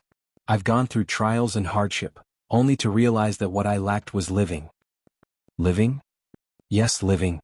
The child sovereign spoke. At birth we come into this world wanting nothing, no fame, no power, free and light. Only as we grow do we yearn for wealth and fame, pursuing lofty dreams while burdening ourselves with much more and more weights. Myself the most, being humanity's top, I had heavy burdens on me, glory and duty. The joy and pain robbed me of plain living. So I've spent those 100,000 years doing just that, living. I even acted as a child and played with other kids to mend the hole inside me and become a sovereign. My path is that of average, returning to my roots. The child sovereign faced Zhuofan and patted his shoulder. Brat, no human starts off burdened. All the worries you have are things you pick as you pursue your goal. By picking them up, you need to learn to also let go of them. Haven't you done just that since now? Return to your roots, that of an innocent child. Observe the world and you will catch me. I can't thank you enough, senior. Zhuofan bowed. Child sovereign smiled and pointed 2 fingers on Zhuofan's forehead, flashing prismatic. This is your proof to reach the nether sovereign's seat of enlightenment. A harsher test awaits you. Zhuofan shuddered and felt a cool feeling taking over his heart, bringing him peace. Sovereign, where might the nether sovereign's seat of enlightenment be? Zhuofan bowed. Child sovereign smirked and pointed at a wooden horse. Giddy up, it will take you there. That? Zhuofan winced. Sovereign, don't you have anything normal instead of a toy? It's too. Not flashy enough? I got a wooden lion with a royal air if that's more of your style. That won't be necessary. Zhuofan sighed. It's not gaudiness, just that going on a wooden toy to see the nether sovereign is a little lame. What's so lame about it? I always go over there like that. The child sovereign glared at him. Didn't I tell you to let go? You expect to reach your path clinging onto all those biases from the secular world? Fine, since you won't go home. No, I'll take it. Zhuofan rushed to stop him, putting on a grimace as he got on the wooden horse. He struck a funny image, a grown man riding a children's horse. He still looked stylish though. The child sovereign burst out laughing. Zhuofan sighed. Sovereign, you must be bored to death using games to toy with me. But I can take it, for I respect my seniors. Better keep that to yourself and have your last shred of decency, ha. Go. Pa. Slapping the horse's butt, the wooden horse shot forth like a shooting star. Zhuofan was gone before he knew it. The child sovereign smiled. This leaves the nether sovereign's side. Old friend, it's up to you now. Boom. Cataclysmic explosions rumbled as the sky cracked and the nether sea boiled. Child sovereign sighed. Heavenly sovereign, you're here. The child sovereign vanished. He reappeared high in the sky along with 3 other figures. They said with urgency, how was it? Did he pass? Isn't it obvious since I'm here? The child sovereign looked at the sky and at the spreading cracks with clenched fists. How long will it last? The trio shook their heads. Heavenly sovereign's divine eye of the void second stage, void annihilation, is designed to break barriers. With only one sovereign path remaining, with the nether sovereign linking with the nether sea, I believe it would last at most 1 hour. In other words, the nether sovereign must pass on his life and death path in this short time before all is for naught. The child sovereign ended. Dark clouds loomed in the horizon, with a minute light trailing among the gloomy weather. How's this wooden horse so fast? The biting winds made Zhuofan's ride unpleasant, shocked at the toy's speed. In moments he was on a bleak mountain with a stone platform made up of 3 square meters black blocks. A wooden cross stood tall on the platform, with a familiar figure tied to it struggling to break free off those bonds. Ching-ching. Chu Ching-ching started and cheered, "Zhuo Fan, ah." The image of Zhuo Fan on the wooden horse left her speechless. Just where did you find that weird ride?" She then snapped out of it, "Zhuo Fan, help me. I'm coming." Zhuo Fan shot off the horse before it landed, only to freeze on the spot the minute he touched the ground. He watched as gray mist floated from below and grabbed his legs. Apocalyptic thunderflame eye. Zhuo Fan let out the black thunder flame, burning the gray mist and making it wail. "You dare? Who is running amok in my seat of enlightenment?"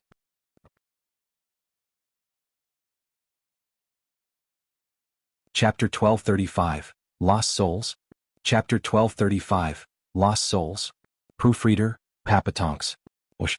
As the eerie wind blew, gray mist fell from the skies above, turning into a dark and aged face staring down the two with bloodthirst. "My seat of enlightenment."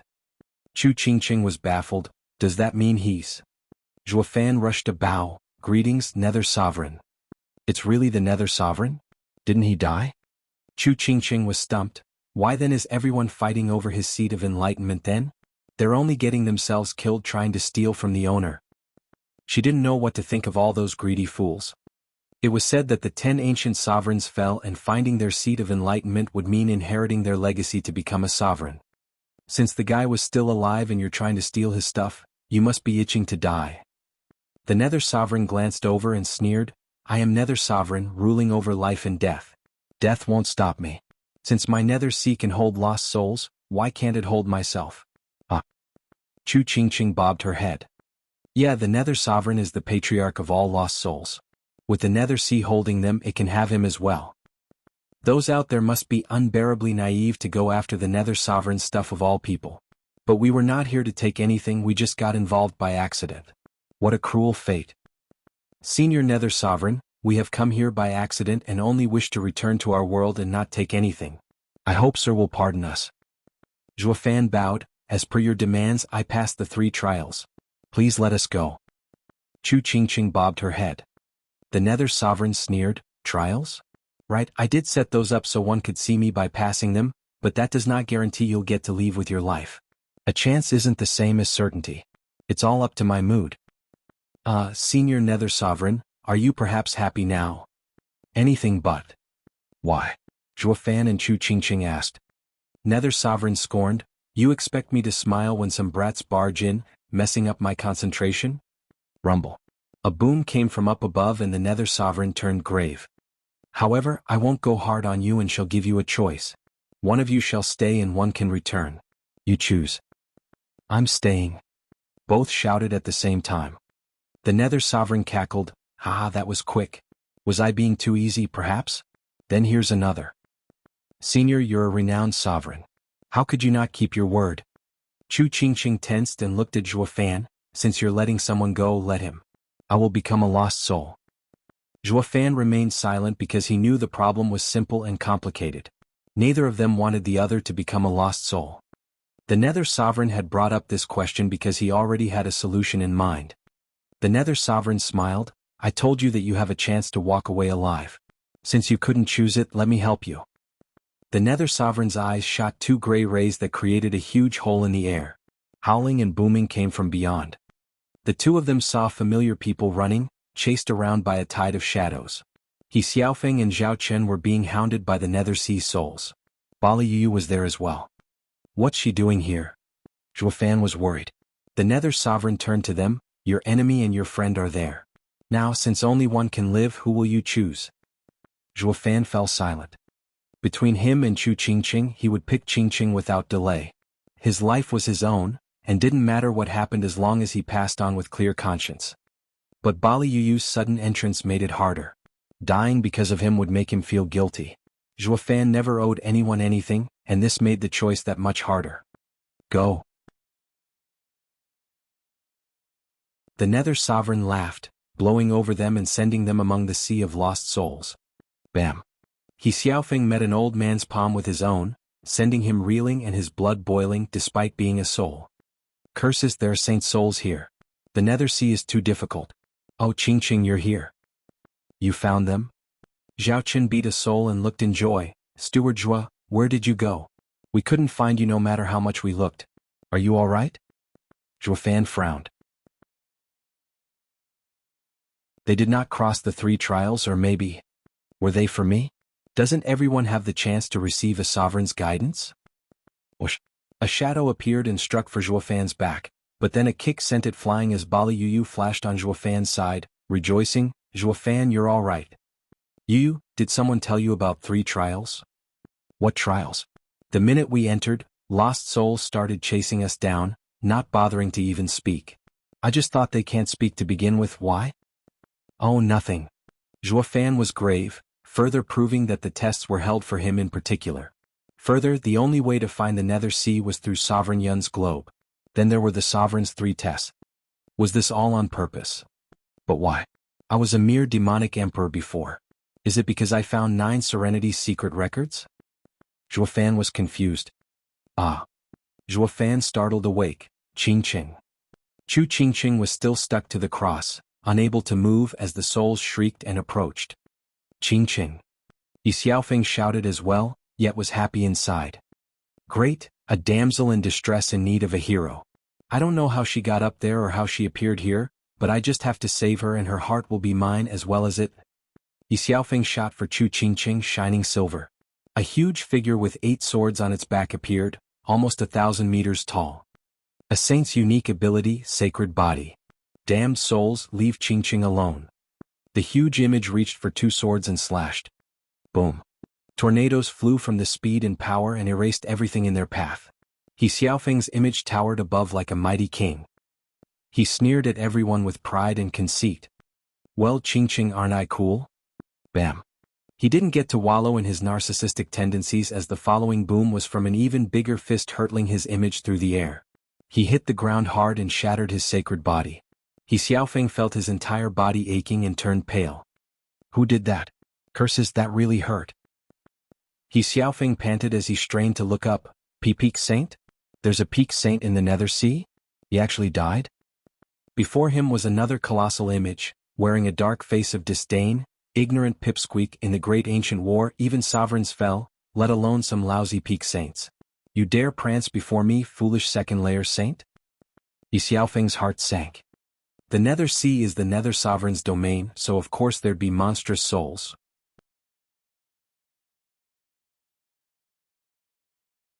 Chapter 1236, Life and Death. Chapter 1236, Life and Death. Proofreader, Papatonks. Saint, what do we do? Zhao Qin panicked in the face of such an unstoppable enemy and rushed to Yi Xiaofeng. Since you're a saint, you should handle it, right? Besides, he's dead while you're alive. Yi Xiaofeng's face twitched, his heart shaking as he found himself stuck, unable to do anything. He was the Sacred Mountain's young master, with lofty cultivation enough to toy with any other fools outside, as none could do the same to him. Here though, he couldn't raise his head, for his fist was weaker. Bam. Another boom echoed as the saint's fist came for another blow. Lightning flashed, with the space cracking in places and warmth coming from one hole. That's yang energy. Yi Xiaofeng shouted, that's the exit. Use it to leave. Humph, you're right about that, for no matter how hellish the Nether Sea is, a glimmer of hope will always exist. The dark man's hand took out a cup with bamboo sticks, throwing it to the ground. These are life and death omens, with only 10 of 1,000 bearing life. Win and get lost. Lose and you'll stay forever. The group looked grave. With this Peak Saint taking charge, there was no forcing one's way out. The only choice was to follow his rules, test their luck on those sticks and hope to get that one slim chance at life. None felt the odds any bit promising. I'll go first. Zhua Fan stepped out. Others found this situation a life or death case, while he tried to look beyond it and understand its purpose. Since the sovereign set this up, I should be safe. Without a care, Zhua Fan reached out for a stick. The others were tense and grateful. Even Zhao Qin felt admiration for the man. Steward Zhua is a cut above the rest. It's a shame his cultivation is so low, for he excels in everything else. Not everyone can take the pressure of facing imminent death. They were oblivious to the fact that the game was rigged and he knew it. The stick he chose had the word life written in red. Good sign. Zhao Qin laughed. With just 1% chance he picked life.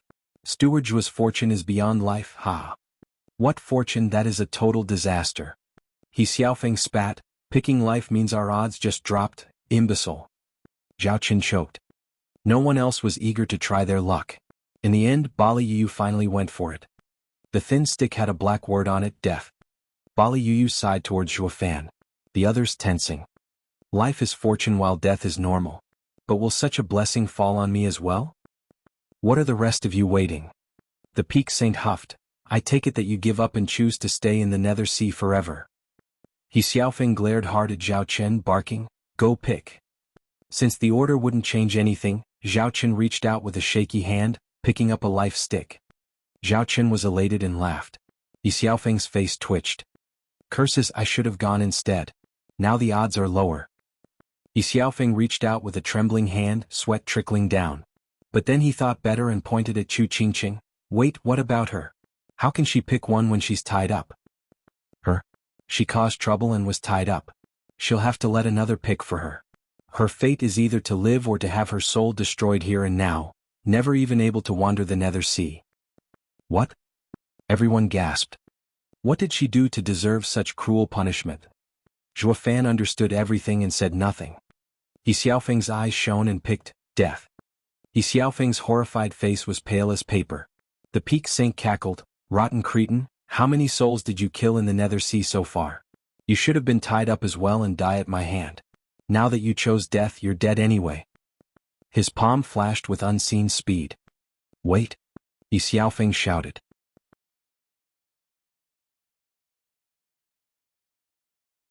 You have always been my child bride. Everything you have is because of me. You can just ask your master when you go back. No, that just cannot be. Chu Qingqing shook her head in anger. You're just afraid of dying and are spouting crap. No, he is right. The Peak Saint boomed. You entered with your souls in the Nether Sea and manifested in bodies. In other words, your soul's energy is under the Nether Sea's watchful eye. Any lie you say will be reflected on your in bodies. As there is no reaction from him, this proves it is true. Chu Qingqing shuddered, hanging her head in disbelief. How could Master? Zhuo Fan pondered. They know of the sovereign path on her and they now want it. Well, can I choose for her now? Yes. Ignoring Chu Qingqing's crushed face, He Xiaofeng asked for clarification. Then grinned, having extended his life for a couple more minutes.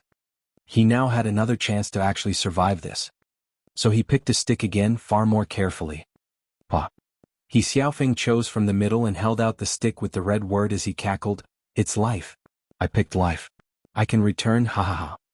You three can return while the women will stage. The Peak Saint spoke, you also have the option to give your stick to another if you so choose to. Teach who'd ever pick death over life. That added part is pointless. Zhao Qin sneered. As he looked around, he saw He Xiaofeng's savage grin. What are you doing? Nothing, just wish you'd give life to Qingqing. He Xiaofeng spoke evilly, as my fiancée, I have to save her. Screw you? Now you care? What about just now when you used her? Zhao Chen's face twitched, cursing inside. Then he turned to Zhuo Fan, Saint, why are you going after me when he also has one? Yeah. He Xiaofeng's eyes shone with savagery, setting his sinister smirk on Zhuo Fan. The Peak Saint stepped in. Once chosen, only the two doing the exchange may decide.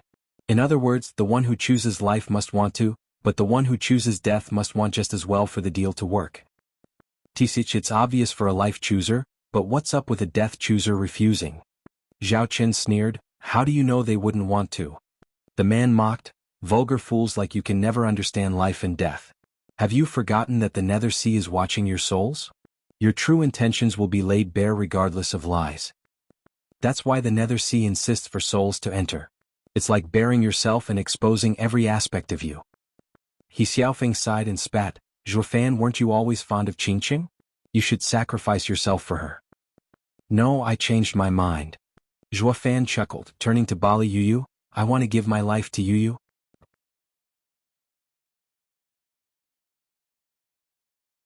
Chapter 1237, Cleanse.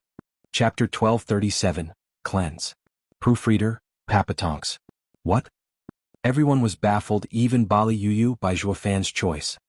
Didn't he always love Chu Qingqing? Why?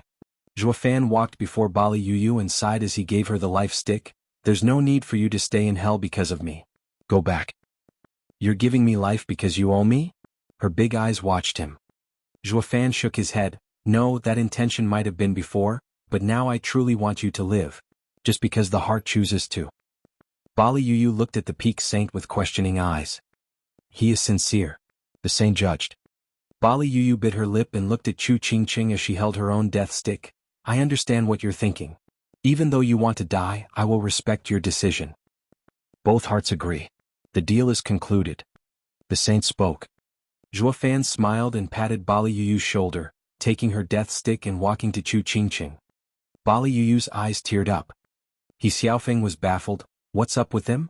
Why did he yearn for the death stick more than his life? Insatiable fools like you could never understand life and death. The peak saint sneered at them, then he flashed next to Chu Qingqing and Zhuofan. His huge palm hovering overhead, having chosen death, this palm shall destroy you.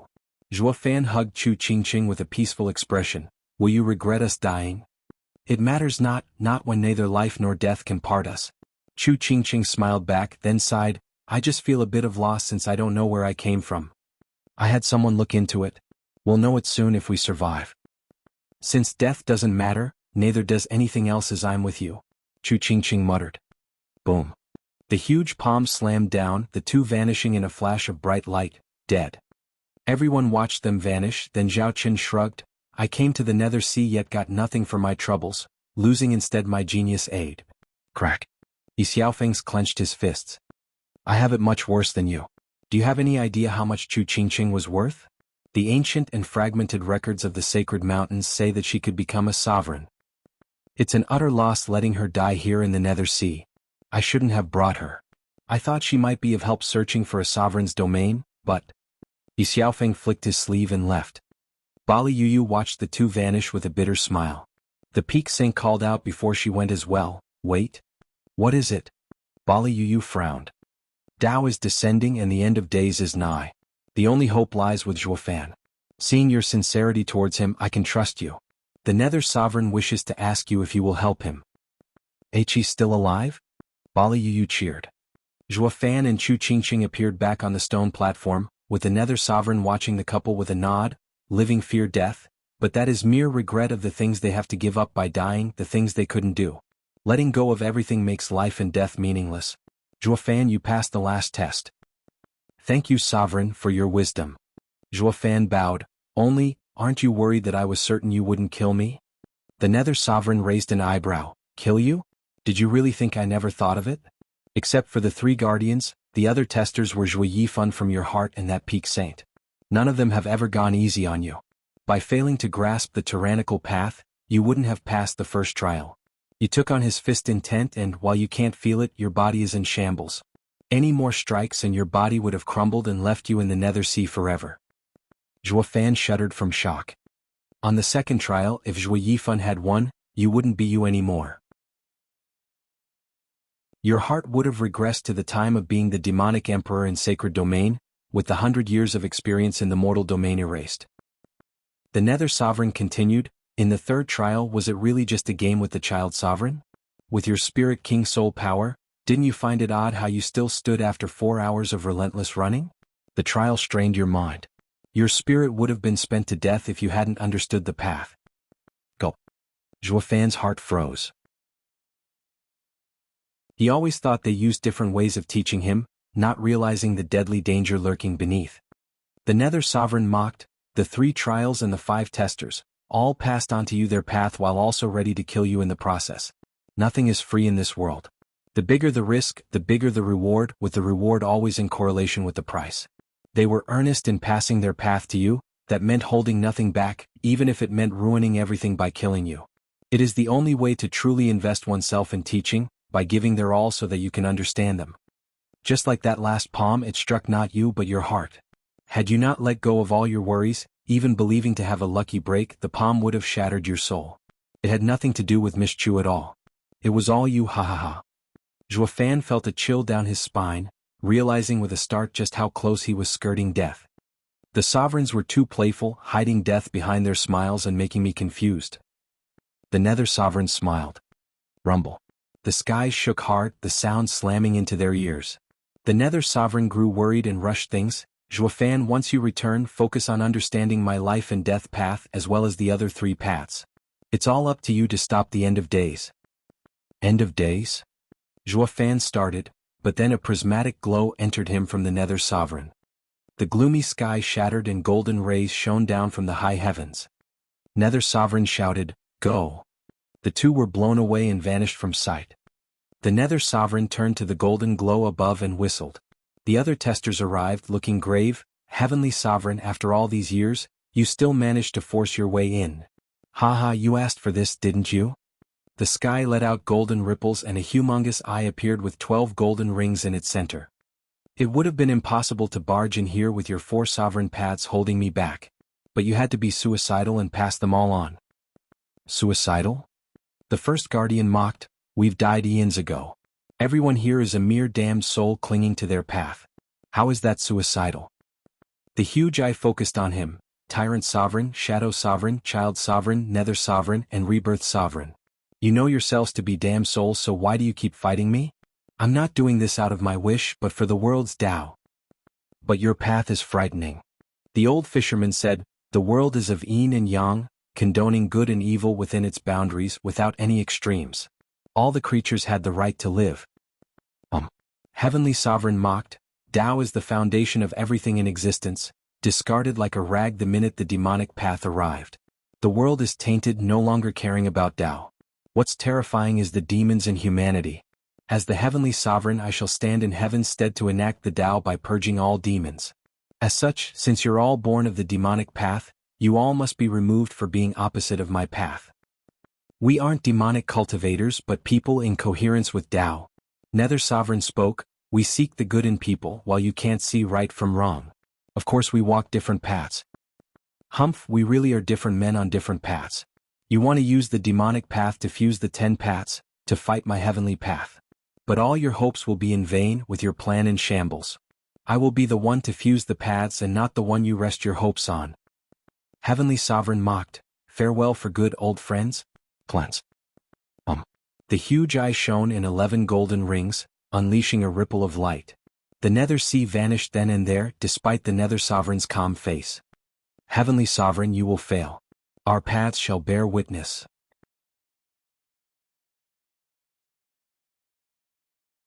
Chapter 1238, Emperor Staged. Chapter 1238, Emperor Stage. Proofreader, Papatonks. Whoosh. A shadow flitted beneath the blazing sun, before slamming into Zhuofan's body. He shook and coughed blood. Senior Nether Sovereign was right. I couldn't feel it, but my body is a wreck from Senior Tyrant Emperor's punches. Feeling sharp pain from everywhere, Zhuofan sighed. Those seniors went all out when it came to passing their path, going as far as killing me if they had to. Big brother Zhuo. A cry came, "Great, your soul is back." That he Xiaofeng and Zhao Qin came back before and said you and Sister Qingqing died in Nether Sea. You gave me such a fright. Thank heaven Sister Yu came after and said that you'd wake up. Zhuofan looked at Schwanger and her smile. Then he looked around, but all he found was Luo clansmen. Where are the others and Qingqing? Ruby Cloud sect group heard of Sister Qingqing's passing and took her body. Demonic Emperor, and that he Xiaofeng didn't even look at you as they left. Schwanger smiled. Zhuofan nodded. Those 2 only care about themselves and no one else. Since my soul returned, Qingqing's must be back as well. That he punk might try forcing himself on her after finding out she's alive. What a shame I couldn't get rid of him in the Nether Sea. Zhuofan sighed and looked around. Where's Yu? I don't see her. You finally think about her. Schwanger squinted at him. Sister Yu said she has something to do and won't be back to the clan for a while. Something? What can she do when she isn't even familiar with sacred domain? Zhuofan frowned but gave up trying to figure it out. He knew her character and she should be fine. Then let's go back. She must have her own plans. Should we tell Demonic Emperor? Why bother? Zhuofan's eyes shone coldly. I've earned much from the Nether Sea and will use them to advance. I don't have time for anything else. When I come out, I'll settle the score with those geezers, Humph.